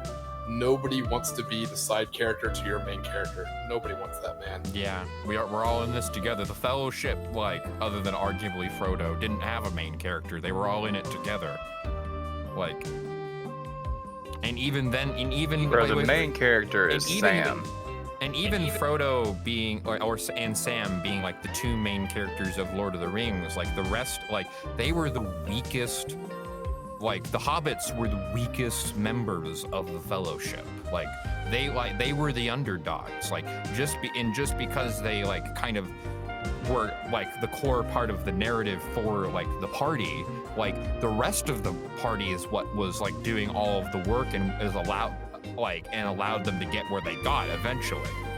At least they laid the, not to say that Sam and they didn't have heart and stuff, and they didn't put in a lot of work, but they were disadvantaged. They weren't Gary Stews. Yeah, but that's the beauty of the duality of the whole point of Lord of the Rings, I feel, is that the people who had the power to quest and take the ring to the volcano, they had the power, so if you gave them the ring, it would corrupt them. Those who don't have the power, who are just good at heart and just generally good people, but clearly aren't good, swords fighters or wizards, they're the only people who can resist the temptation of the power of the ring. So you had to have weak people be emotionally strong enough to carry the ring, and you had to have people physically strong enough to protect those who carried the ring. You could not have a Gary Stew. It was basically Gary Stew proof. My favorite moment in all of Lord of the Rings, other than when Sam is I can't carry the ring for you, but I can carry you. The next one is very close to that scene, is Merry and Pippin when Aragorn is like, for Frodo as they proceed to charge the Black Gate, out of an entire army, the first two people to start running are Merry and Pippin. The two weakest members of that army are the first brave, and then the rest of them and the rest of the Fellowship look at each other like, what are we waiting for? Let's go! Like they it totally takes sometimes. Sometimes the small and the weak can be mighty with their actions, and that's something that I think is accentuated with Lord of the Rings. Like, I like character growth, and one of my favorite movies that shows it. It's not everyone's favorite genre, and it did get worse as it went on. I'll give you that. But I run a lot of Ghost of Salt Marsh and a lot of nautical campaigns. Which, spoiler alert, Tides of Theros is going to be nautical based. Sue me. Write what you know. Anyways, Pirates of the Caribbean. What a lot of people don't know is the main character in that original saga is actually the Pirate King Elizabeth Swann, and she has probably one of the greatest character arcs of all time. Being literally at the time they filmed it, she was underage. She was a teenage governor's daughter, and then she literally becomes king of all of the pirates. It's, if you actually go back and watch it, it's an insane character arc, and she earns every single nothing's given to her because she's pretty. It's the One Piece. She's actually king of the pirates. Character, and she actually has good character growth, makes good choices. Grand line. Huge fan. A lot of people overlook that, especially if you go back and read a lot of the books. That series gets way better when you read the books. Like when you find out what the Black Pearl is, and while these like lines that were kind of thrown in the movie, they all make more sense when you read the book. It's an insanely cool narrative. It's just like another character. Makes me think of Lord of the Rings, where like I think Gandalf's the main character personally, but when you watch this kind of stuff, it's very interesting what you can take away. Just imagine Johnny Depp going, "Yayo, yayo, yayo, ho ho." All right, so I stole enough for D&D. So back to you, Beardo and Death. What do you guys got? So what are your thoughts, Death? I mean, you and me, we're kind of the noobs there. So, like, what do you think about the whole safety tools? And I know you said if it was you, don't assume that you can control my response, basically. But what do you think about that whole thing? Go ahead and remind me about the safety tool thing. Sure. So this person, Mr. OPSEC over there, this person, when they made the tweet, when they said safety tool, they were referencing, X cards or kind of other stuff where basically we sit down. They like to call it, I think, lines and veils. I don't know, some weird cliche thing. But it talks about like what you're acceptable with, what you're not acceptable with. It's like, hey, I'm not acceptable with sexual harassment. I was like, neither is most of civilization. That's why there's laws against it. But like, hey, I'm not okay with my character being sexually harassed. I don't want my character to be, handcuffed or arrested. I don't want, my character to be, attacked or sold into slavery. I'm not okay with slavery. People would say these kind of things, which, it's Dungeons and Dragons. But anyways, so people say what they don't or don't want to happen to the character, what they're uncomfortable with, like what's a soft no and what's a hard no kind of thing. I don't know if it's the appropriate term or not, but that's what the whole lines and veils, like, you can do this, I'm uncomfortable if you do this, and I refuse to do this kind of thing. It makes me think almost like Block said, where they're more like actors, like, well, this isn't a scene, this is a narrative telling event with some impromptu stuff, but that's what they meant by safety tools. They'll tell you what they're happy to do, what they're not going to do, and what their emotional traumas are, so you can edit those out of the campaign. Man, and that makes me think, well, dude, I'm not your boyfriend. I'm your party member. Don't tell me what I can and can't do. That's just crazy to me. I think it's okay to share like the hard no. Like if you don't want your character to be sexually harassed, like that's who wants to be sexually harassed? Like that's clearly you've never been to Singapore or played 5th edition. There's some weird people. True enough. That's probably fine, but going like, well, I don't want to be handcuffed, or like, that's to me is like, then don't do something to get handcuffed, bro. Then don't do something to get handcuffed then. Well, what I'm saying is that's why I think the player has to fit the DM. So I said, listen to me give my spiel for session 0, and then if there's anything you don't like, instead of being like, hey, can you change that? Just be like, oh, okay, this isn't for me, and leave. I just don't like people like, well, that's not for me, so can you change it? Be like, that's not. It's like they're trying to order like a custom meal from a set dining menu at like a food truck. Like, that's not how this works. Sorry, Although go ahead. I will say I am that asshole at the food truck that goes like, can I not have this, and can you add that? Is that so? I do not like people like I'm sorry. So that's okay to a degree. I'm sorry. I don't like pickles. Sue me. I don't. Order Everything something has without pickles pickles. on it. I'm sorry. I mean, I'm the kind of guy that like, okay, I'm not gonna say I want you to make me this crazy secret menu I'm not gonna item. go crazy. I'll be like, can you not have this, and then can I add that? Yeah, can I have like maybe mushrooms instead of pickles or something? That I don't think is too much. As long as you pay the upcharge, no one really cares. We're like, hey, can I sub out this and can you make that? Like, that's an entirely different I'll also meal. I'll also pay to do that too. Like, I don't care. Like, See, that's fair. Right, but at a restaurant, that's cool because you're sitting down. But like at a to-go line or like at a food truck, and there's like 80 if I have a bunch of people. if I have a bunch of people behind me, fuck that.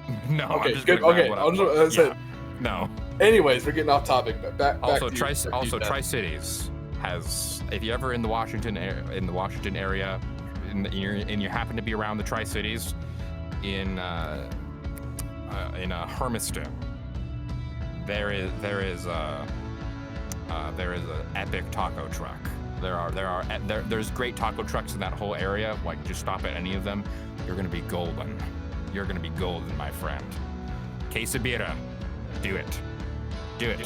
You had my attention. Now you have my interest. All right, so I told you about that. Yeah. What do you think? Honestly, it's kind of a weird turnoff to actually hear some of the little petty shit that you actually don't want in the game at all. Especially when I'm actually here just to, at the same time, just like, play the fucking game, right? We're all here. I'm just gonna roll dice. Yeah, exactly. We're having a great time. Especially if you're new to actually, are trying to get into D&D, and at the same time you're expecting some stuff to occur through the narrative and the game. Yes. I gotta get this thought out now before I lose it. Go ahead. Because I'm a scatterbrained whore. I'm sorry. I'm patient. Going back to Critical Role, to be frank, I love the cast of Critical Role. I love all the actors. I love what they do. I like a lot of stuff. I've never sat through the whole thing of Critical Role, like the actual campaign. I've seen a lot of campaign 2. Love the material there. The actors have great chemistry with each other. But Tiki's right. Like, Critical Role has had a negative effect on D&D in the sense that every DM is expected to be like Matt Mercer. But Matt Mercer is a DM that has been playing D&D for over 30 years, and basically since he was a kid, and has been a player doing that too, is one of the best English voice actors in the world, and you expect some random schmuck who's just running a game to be like Matt Mercer, and the same thing goes with the players. These are all friends, they're all actors, they all know how to play off each other. These are people that have been used to reading scripts on hours on end next to each other in the same room. Like, you can't expect. So for Critical Role as a whole, I did not mean for that to rhyme, but it did. It's again, run by wonderful people that are just dudes and gals that wanted to basically just play Dungeons and Dragons and stream it, and then it ended up exploding. But they were all friends to begin with, and to expect that from every, not every table is not going to be Critical Role. You can't expect every, and that goes for all other D&D live plays and playthroughs online that you see.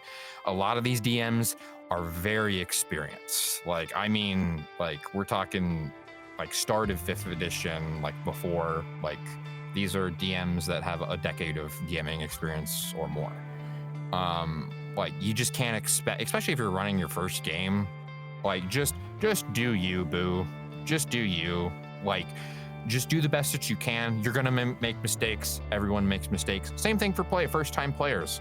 You know, there's a lot of time. It took me a long time for me as a player for me to check my ego. As Tiki went over earlier, I was one of those people that had the habit of main character syndrome when I first got into D&D, because like I just didn't know any better. I didn't know the social etiquette, and I didn't know what to do. I was like, oh, this is just like every fantasy movie, right? I'm gonna be the hero. I'm gonna be Isekai boy, and I'm in another world, and I'm here to wreck shit up. No, thank you you're for a part of defining this Isekai. world. I appreciate that. Some people don't know. I was about to be like, can you explain that, just in case people don't know? Also, Isekai. That's a whole another can of worms. That is very complicated. How I feel about Isekai. I hate how popular it is, but there's so many good Isekai animes that I can't even be that mad. I can't even be that mad. Like, there's so many shit ones. There's so much shovelware, but God, the ones that are good are so good. Like Mushoku Tensei, or Jobless Reincarnation, I believe is the translation. That show is so good. That show is so good. That is some of the best modern. If you as a DM want inspiration for how to run a grounded I swear to God, if you world complete with that rules, sentence, I'm gonna lose. Everyone does that. Like, oh, if you're looking for inspiration, watch Critical Roles. Like, I will take inspiration from Mushoku Tensei. I ain't taking shit. I ain't taking comments either. Hey, I'm serious. Mushoku Tensei. It is very, and for a character that acts pervy and as a piece of shit, honestly, just straight up piece of shit at first, grows. Seeing a character go from being this nobody, who was a piece of shit in their past life, who's now putting in a lot of work, and then slowly seeing that, well, I also have to be a decent person, actually finally growing up. All right, also, so first off, I'm not a decent person. Secondly, when you said that, it just made me think about it. When a great example is, I'm not a very good DM, but I have a distinct style. So I am like Waffle House, or I don't know what you weird people have over there as equivalents to that. So what I am, it's like someone walking into Waffle House, ordering off menu, and then pulling the fry cook aside. The line could be like, hey, have you ever seen, Gordon Ramsay? Take inspiration from that. I swear to God, they would get griddled in the face so hard with a frying pan. And it's the same thing. People are like, oh, you should take inspiration. I was like, you say that like I don't read.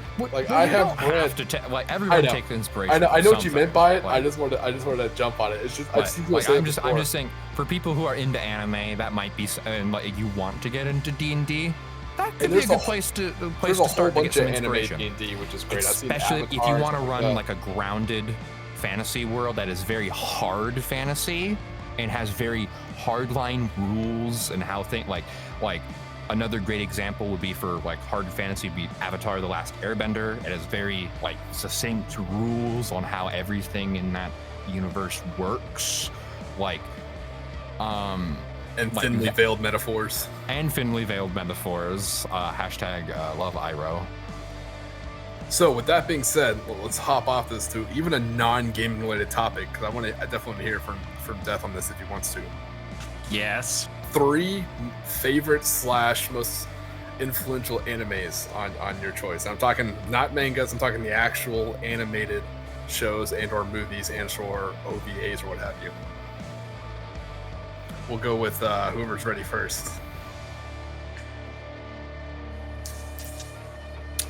So I just want to address this. It has been a very long ass time since I have watched anime.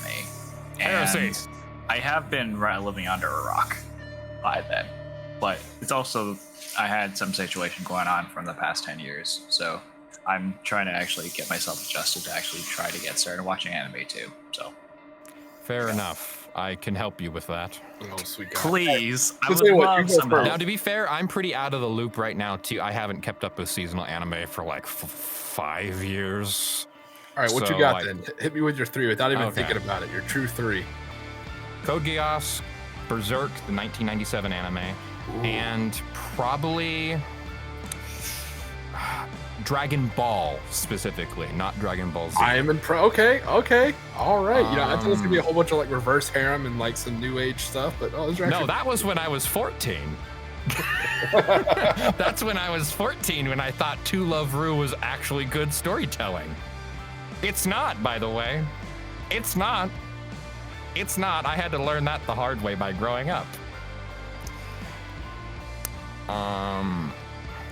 Also, unironically, like for lewd stuff, there's only one based choice. There is only one. There's only one.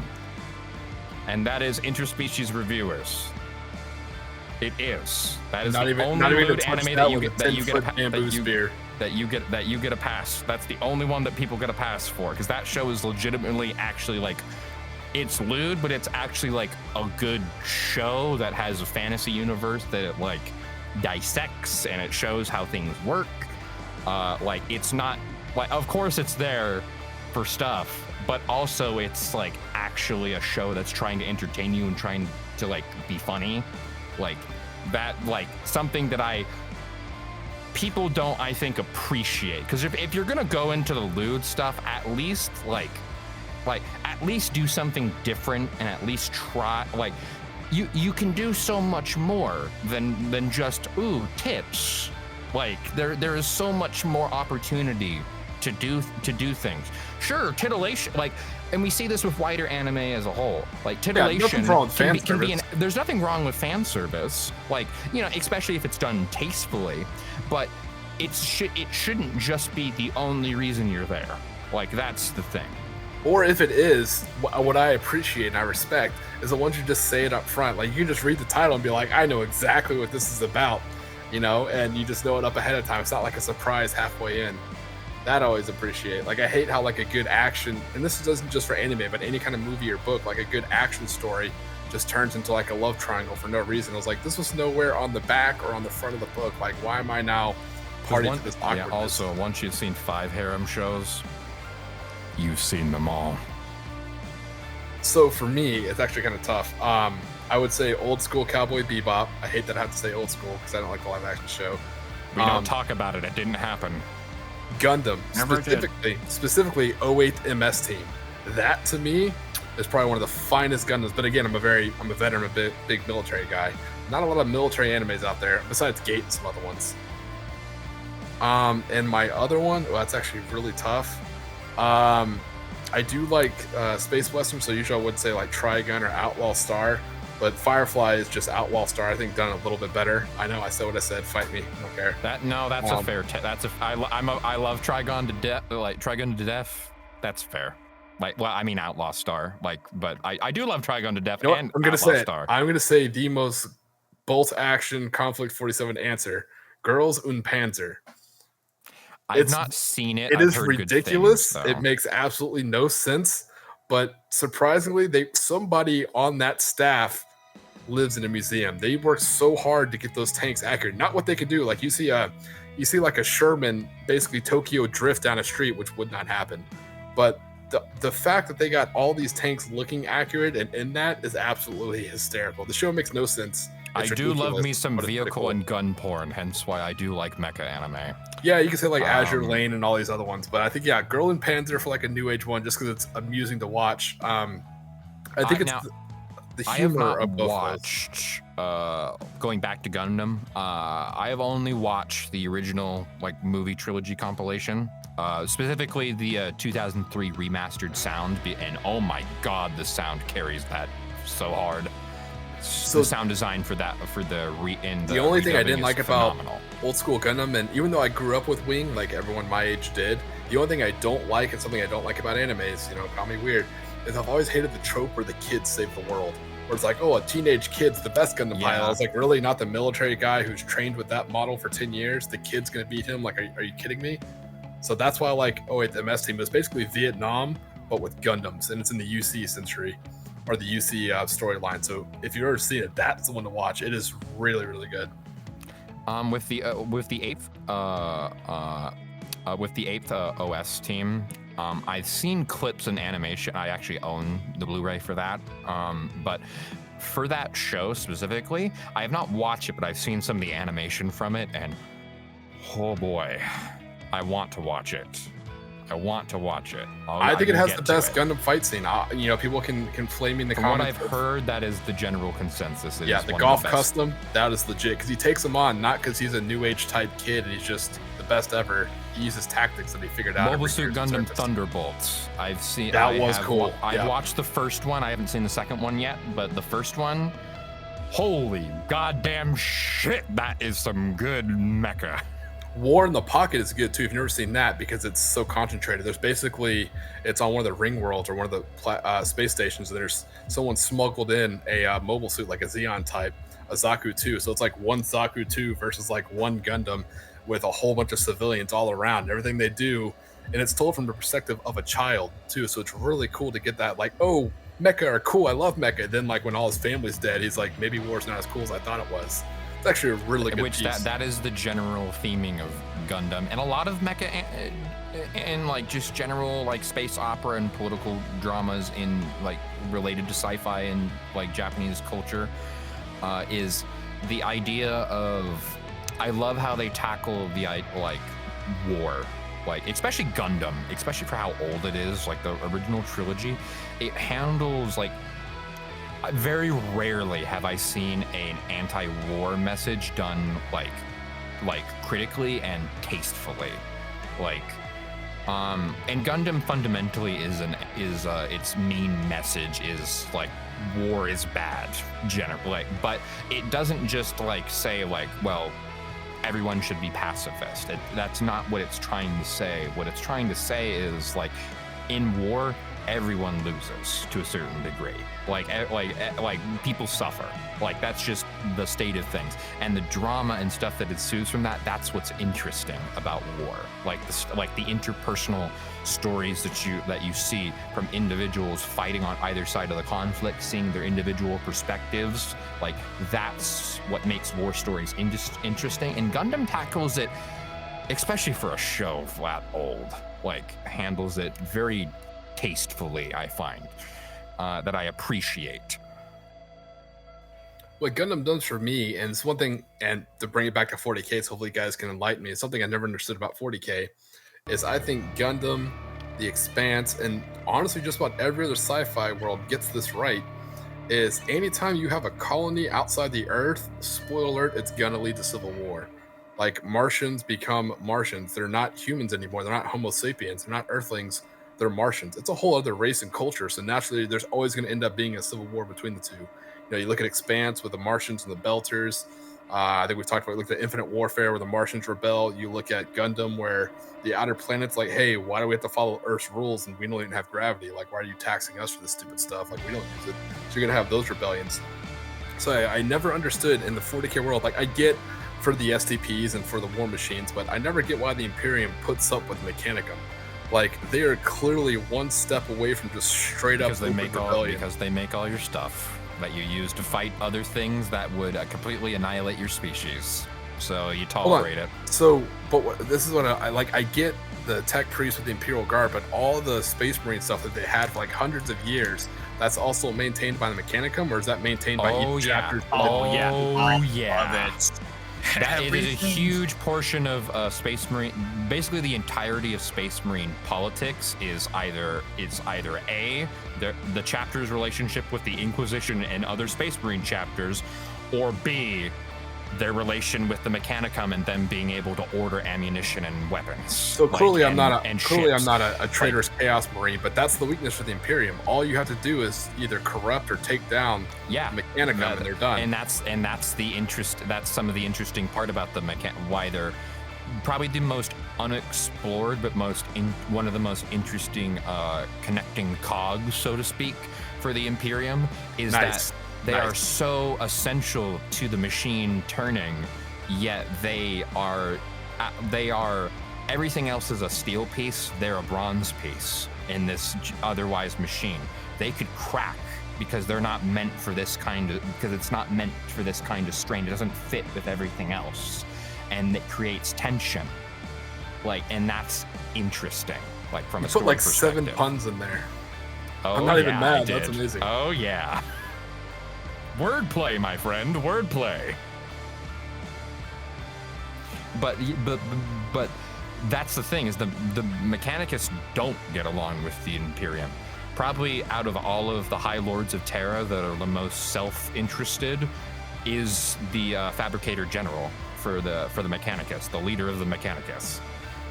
He only cares about the Mechanicus. Honestly, really does not really care about the Imperium other than like the well-being of the Emperor, because he's the Omnissiah, quote unquote, and because they fight off the things that keep stuff, and they keep stuff away from my Forge worlds.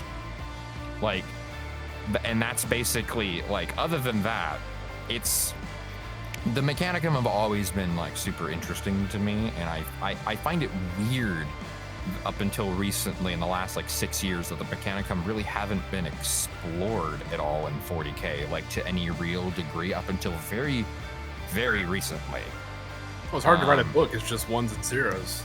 Well, the Horus Heresy Mechanicum book is pretty good, where it depicts the initial schism, because Mars, fun fact, actually turned traitor. The original the Fabricator General during the Horus Heresy time sided with Horus. There was a loyalist element but most of the Mechanicum actually defected, they became the Dark Mechanicum. The minority, the ones that actually believe the Emperor was either the Omnissiah or, weirdly enough, the radicals who really didn't believe in the Omnissiah as a whole, really, as a concept. Really, they just they believed in the machine god to a certain degree, but they were a lot more radical in their thinking. They actually sided with the loyalists, during the Horus Heresy. But I find it isn't that really, you don't think about that much, but isn't it very interesting that Mars was traded during the entirety of the Horus Heresy? Mars was blockaded by Terra and the rest of the Sol system, because they just wanted to keep because Mars and basically most of its Forge worlds turned traitor against. They had to be taken back during the Scouring later on after the Heresy, or basically the ones that weren't killed which was the majority, joined with the Dark Mechanicum and are out somewhere else doing more nefarious things where they are less limited. Oh, the Emperor is a false idol. He is not, in fact, the machine god. Do you think there's God is its own thing? What do you think is the tipping point that would lead back to another civil war? Do you think that'll just one juicy STP away that the Empire won't share with the Mechanicum away from just open rebellion, or do you think it's going to take the Iron Warriors the Void Dragon? Yeah, the Void Dragon on Mars is the one that I think would be the most likely situation for the Mechanicus going full traitor. Because would it be full traitor if that's actually their Omnissiah? That's the real mechanical god? You look at the Emperor. The thing you have to understand about the Catan for the Necrons is they're called gods for a reason, because that's what they are. Because the warp gods, the chaos gods, the ruinous powers, and the Eldar gods, they are the gods of the in materiam, of the world reflective of ours. But the Catan are the gods of reality. Each Catan, unironically, embodies a part of it's why they can't be destroyed, because they fundamentally hold a fundamental aspect of the galaxy and the universe together. They can't be destroyed, literally. Even if they did, there's only one Catan that has ever been destroyed. I can't remember his name, and basically it entirely erased a concept from existence. So are the Catans, are they petty? Do they fight each other, or are they just they did fight each other? Yes, they did eventually turn on each other. Is there a Catan of the Catans? Is there a supreme? There is not a supreme leader of the Catans that we are aware of. However, we do know that the Void Dragon, when it was whole, was the most powerful Catan by a large mile. But to give you an idea of how important the Catan are to the material universe, the Nightbringer, when the Nightbringer became the Nightbringer and started fighting in the War in Heaven, for the first time, created the fear of death, because the Nightbringer is literally the Grim Reaper. It's why he looks like the Grim Reaper, because in the subconscious of sentient beings in the galaxy, they somehow just kind of consciously know, because it's a fundamental part of the universe, that death is tied, like the concept of death is tied to this entity, to this Grim Reaper, to the Nightbringer. Like so hold on, do the Tech Priests and Mechanicum, do they know these gods exist? Do they know these Necron gods? They don't know how. Exist? They know they exist, and they know the Necrons call them gods, but they don't really view them as. They don't really view them as gods. They view them as just beings. But if they're gods of the material world and their power is clearly observable, but the Imperium doesn't know that. Like, okay. I don't even think any Inquisitors have figured that out. Like, that is something. If there's only one human that might know, and it's the Emperor. Hence why he probably left the Void Dragon on Mars, like, most likely. Which we know that the Emperor knew that the Void Dragon was there. We're actually pretty sure that he fought it, and is the reason why it is on Mars to begin with. It was actually on Earth, and then the Emperor, or Saint George, fought the dragon. So, if there was a rogue trader out there, and they stumbled into a whole new part of the galaxy, and they stumbled upon a whole new race for 40K, what would you imagine that would be, or what would you want to see, like, represented on the tabletop? Like, I never would have guessed that Custodians coming in a million years, but... Bugs. Like Tyranids? But not Nids type bugs. I'm talking about spiders mixed with like flies. Bugs. Like bugs. Yeah.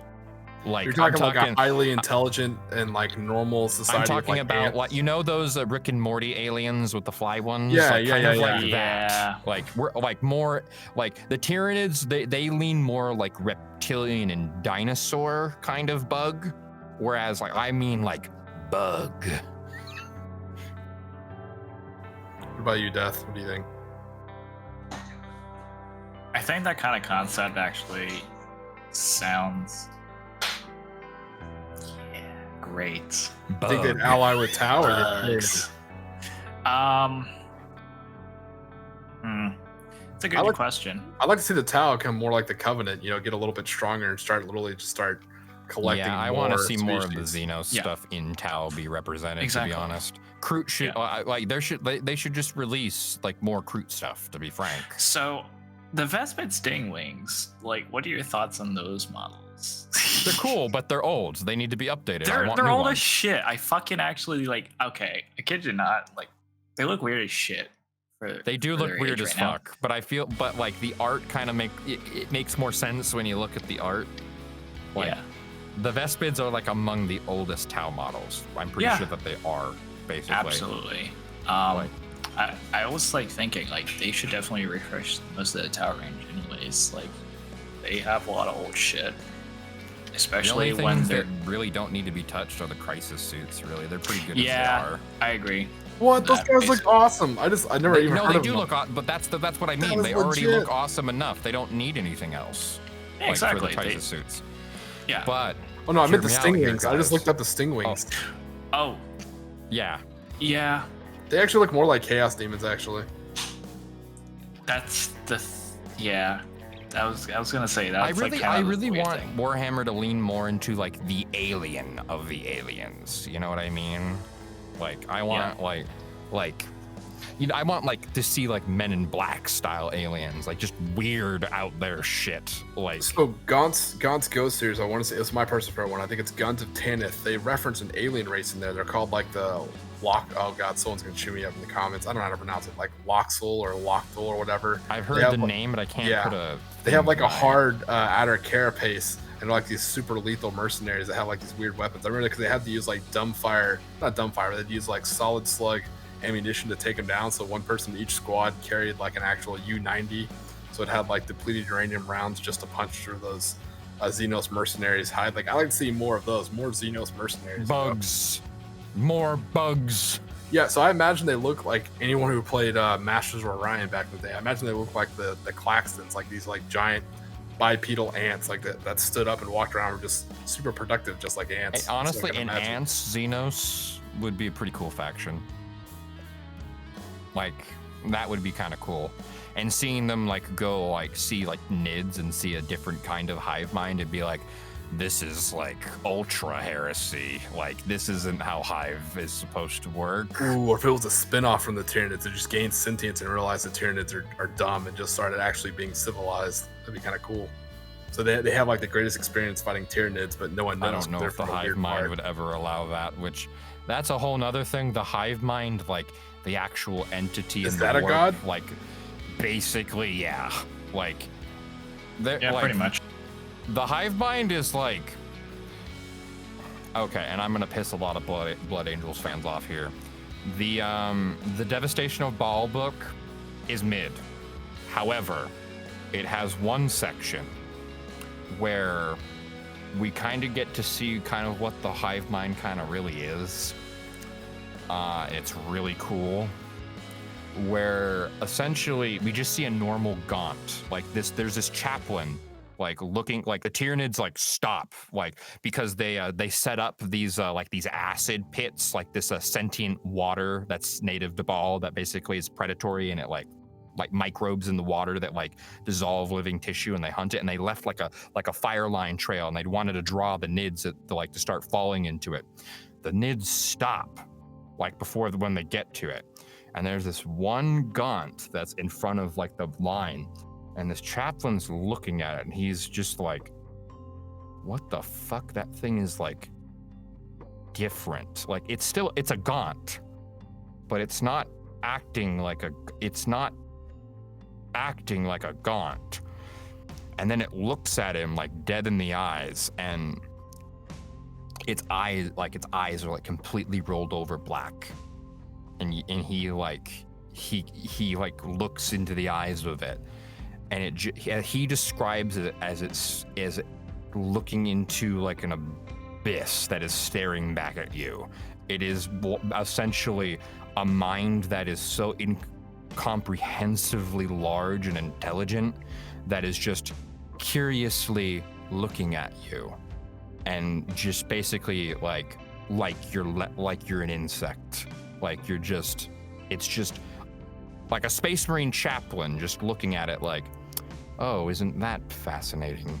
Like, and just kind of like analyzing it, like seeing the intelligence of it, like as it's like machinating, as it looks into it, it just the eyes, the way it looks, it just seems old, just ancient, just unfathomably, unknowably ancient. Like, what the fuck is this? Like, it just describes it. It is basically like the hive mind is basically an H.P. Lovecraft. Yeah, but it feels very Cthulhu, and I like it. Yeah, it's very Cthulhu. Very Cthulhu. But imagine if like one of the Cthulhu like gods, but if it was like in real space. Like, and was Who's to say he's not? I personally worship Cthulhu every day. Of course. The octopus. The Cosmic octopus. Drew. Yeah. Cosmic Drew. Yeah. The octopus. He's the worshiper there. It's the octopus. I'm personally offended that you think our Lord isn't real. But isn't that kind of, that's pretty cool, like, not gonna lie, like about the Tyranids, like that out of that mid book, that one scene particularly intrigued me. I was like, oh. I might have seen, I might have actually had that listen in one of the YouTube shorts, and fuck me, dude. Yeah, it's extremely unsettling. Yeah, unsettlingly disturbing as fuck. In a cool way, like unsettling exactly. in a morbid curiosity kind of like, oh, that's terrifying. Because we don't know what the hive mind physically looks like at all until we point to shot them. It's a Chad, complete with a Chad chin. Actually, they might have I don't think it's the hive mind, but there was an excerpt recently, with recent lore stuff with the Nids winning the recent campaign. They got their big victory against the Ultramarines.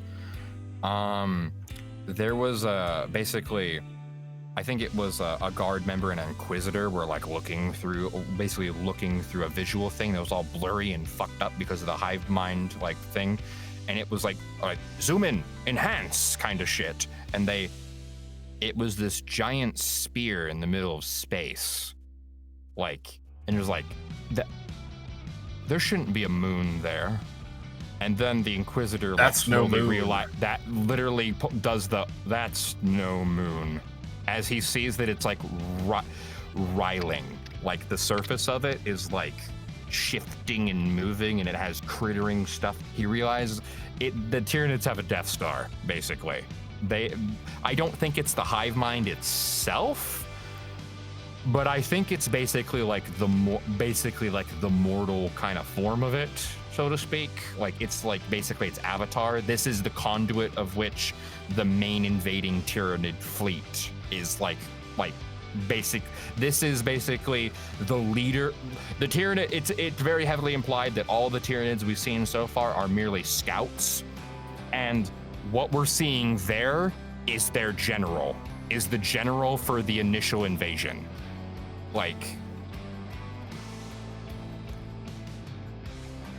That sounds pretty legit. So call me fucking scary shit. Yeah, it calls me a pirate because I'm about to steal this. So on Mondays, I'm going to start covering a tabletop game that I play, and my wife really likes. She doesn't play the match with me yet, but she loves me collecting it, and I'll go into why. It's called Carnivale. So if you've never been to Italy or anything like that, yes, not what goes on down in Brazil or those other places. No, this references specifically Carnival. What happens in Venice. So the way Carnivale works is there was this big rift up in the sky, out of nowhere. I'm talking, you could see it, and this takes place I want to say around the 1700s. So you see this terrible rift open up in the sky, and suddenly all these people start getting all these powers. Magic becomes real. So you have different factions. So it kind of plays out. It's a very small skirmish, 28 millimeter tabletop war game, but you fight in Venice. So all the buildings, you basically build your own version, your own block of Venice. So it plays kind of almost like a tabletop version of Assassin's Creed. And that's one of the factions. They're called the guilds. Oh, so that's sweet. You have assassins, you have gondoliers, barbers, all these people who are just everyday workmen, but they use their weapons. You have different factions. Classic Assassin's Creed. And this is what makes it cool, because what you described, there is a Lovecraftian one, kind of like the Tyranids, but they come from under the water. All these supernatural creatures. And they'll literally pull. So instead of jumping from building to building like the guilds or the assassins would, they pull people down in the canals and drown them and eat them. And you also have another faction, which are plague doctors that work in the mental institutions. And they figured out they can refine crazy into magic. So they carry around these mental patients and mine them for their mental insanity and turn it into magic and do these weird experimentations. That sounds like some shit the Imperium would do. Exactly. That's what I said. This game is very Warhammer-esque. Also, not to be excluded, there's also the Stragori. There's also the vampires. Vlad comes down with all his vampires from around the world, and he starts, because Venice is the one town that's right under the this giant rift in the sky, so it's not as affected. Everywhere else in Europe was burned down, and it's basically a post-apocalyptic. But Venice, for some reason, was spared. Even the Vatican was torn asunder. So the Vatican's actually trying to move into Venice and secure it as the new Rome. So you have the Vatican on one side, you have the locals of Venice, you have the nobility of Venice, you have the vampires coming from Transylvania, you have Cthulhu coming from under the water. All these awesome different factions that are just fighting in house to house urban style combat. Yeah, in the 1700s. The models are some of the cool. Yeah, it's pretty cool. So I'll start covering that on Monday. It's just when you described that, it made me think about that. It's pretty cool. Yeah, one of the kind of a slight tangent here with Assassin's Creed. I will say every single time I got in the habit with Assassin's Creed 2 of every single time I got a motherfucker, I was like, "Ha, gotcha, bitch!" After I pulled him into a hay bale or whatever, or jumped down right over him, "Ha, gotcha, bitch!" I feel like modern Assassin's Creed, anything after which one was the one that took place in London? Syndicate. After Syndicate, they're no longer Assassin's Creeds. They're just role-playing games. Nothing's wrong with it. You play whatever you want. But you're not Just call assassinating. them something else at this point. You're not assassinating. You're running around and killing people with a sword. Like that's just like every other, and that's cool. But you lose like the hitman assassin style of it. You don't line up these. I miss these full like assassins. the actual kind of like science of like the animus and like an ongoing story outside of it. But like Assassin's Creed's story basically almost like its ongoing story basically almost died when Desmond died. Same thing happened in Far Cry. So a lot of people don't know that Far Cry, even Far Cry Primal and Evolution, is also tied to Far Cry 2. The character from the first one, Jack Carver, who gets like turned into like the human predator, basically, he is the arms dealer in Far Cry 2 that's dealing weapons to both sides in Africa. You know, that he realizes like, okay, you know, everyone should just die.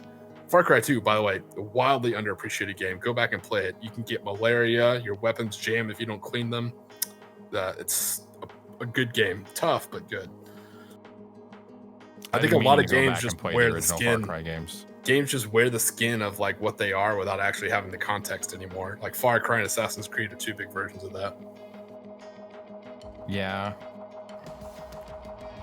Which, I know it seems like a tangent, but that goes all the way back to what I originally started with Dungeons and Dragons. It's the same thing. People are like, I want to slice a life simulator to dating sim. I was like, well, I have dungeons with dragons in them. You can do That's that, what I have. just not at my table. It's like, well, I don't want to. It's like, I don't like seeing Or we can play a different game. Yeah, I don't like violent things, or I don't want my character to be like trapped or handcuffed. It's like, well, that's what happens in a dungeon. Spoiler alert. Then play the RPG like Kids on Bikes, which is basically Stranger Things but a game. I've heard good things about that. Yeah, I've actually heard good things about it too. Like but that like if you want that kind of stuff, like play that. Like there's so many game systems out there that you don't like that exist that like, and I'm gonna be real, for some people D&D maybe isn't for you. Like there's like some people prefer the metagamey stuff with Pathfinder. Like I haven't got a chance to try Pathfinder, so I wouldn't know yet. You know, some people prefer like the more grounded kind of like horror of Call of Cthulhu. Tiki sure does. Mostly because it seems to take away the player's power and gives it back to the DM. So he can machinate and rule over the enemy. Yeah, I don't have game journalist level difficulty. My bad. The enemy, I mean, rule over the players and make them be in his story. I don't think I'm that tough as a DM. I just like, if you're gonna DM. I don't like players who just try and DM. Be like, look, I don't make a DMPC character, and I don't like make you live through a book I wrote. Don't try and be a DM if you're a player character. Like, just enjoy the game, but stay in your role, you know, and I'll stay in my role, and I think it works. All right, so I'm about spent. What you guys got before we kind of close this whole thing out? All right, what about you, Block? Where can people find you? People can find me on my future YouTube channel. I'm working on stuff right now. The stuff will be linked later. I do stuff with the great Isaiah, who does stuff with Halo Machinima.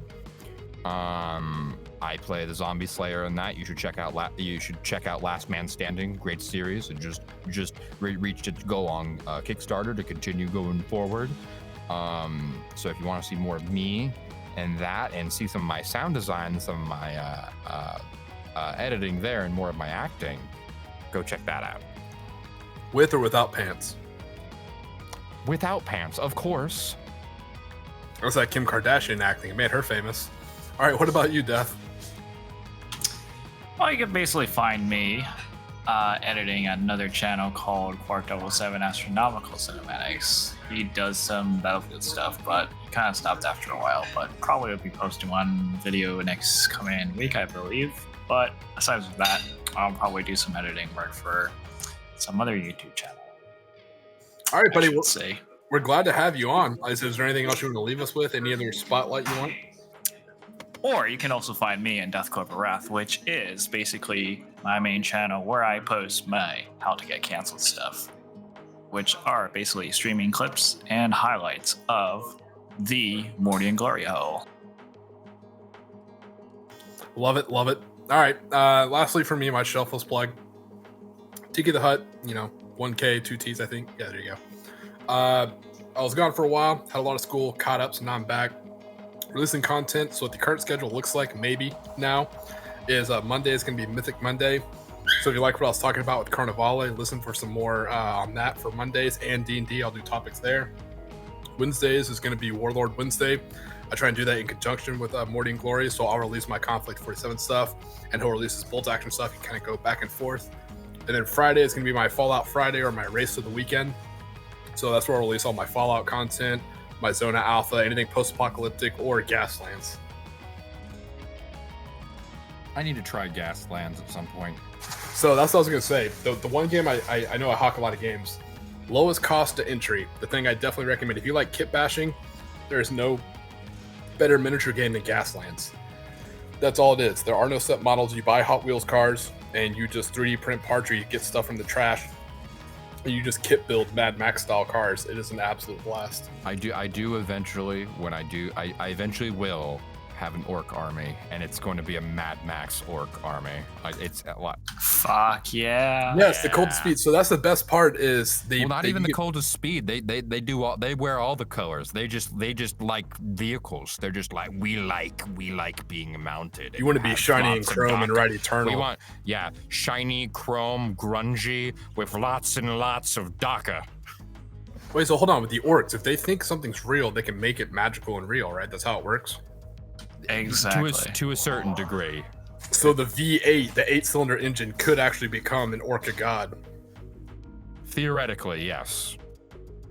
All right, so that's the cool thing. I'll leave you that with Gaslands. So if you are an Orc player and you want to try Gaslands, when you buy the book, but when you buy the templates, get the 28mm templates. You can play Gaslands, but instead of like Hot Wheels cars or even the smaller Micro Machines cars, you can actually get 28mm movement templates, and you can basically play, Mad Max with your orc trucks and with your bomb snag-a-wagons and whatever else. The bomb booster jets. Or whatever. Did you also mean the you shape want. templates? No. Yeah. So it is measured actually in shapes. You have to move one rhombus, or 2 triangles. The ram Deca rhombus DACA gun plane jet truck tank. All right, well, that's it for me. If you want to, since you brought us in, if you want to take a stop block. This has been the Munitorum Breakroom podcast. Thank you for joining us, and thank you for Def for joining onto the crew. We are so glad to have you. We can't wait to do more stuff with you. I'm very excited. Tiki's very excited. Beardo is excited. We're all excited. As for, checking out all of our links, please, check out all of our stuff. We really appreciate it. Don't forget to leave a comment, leave a like, and please subscribe and show some love. We would all appreciate it. Thank you for coming. And thank you for having me, and have a great one, guys. You didn't read my character's backstory. You didn't read my safety tools. Get the fuck out of here. You're not welcome here, boy. Get the hell out of here. Get out of here, get out of here, torch boy. Hear the silent wailing.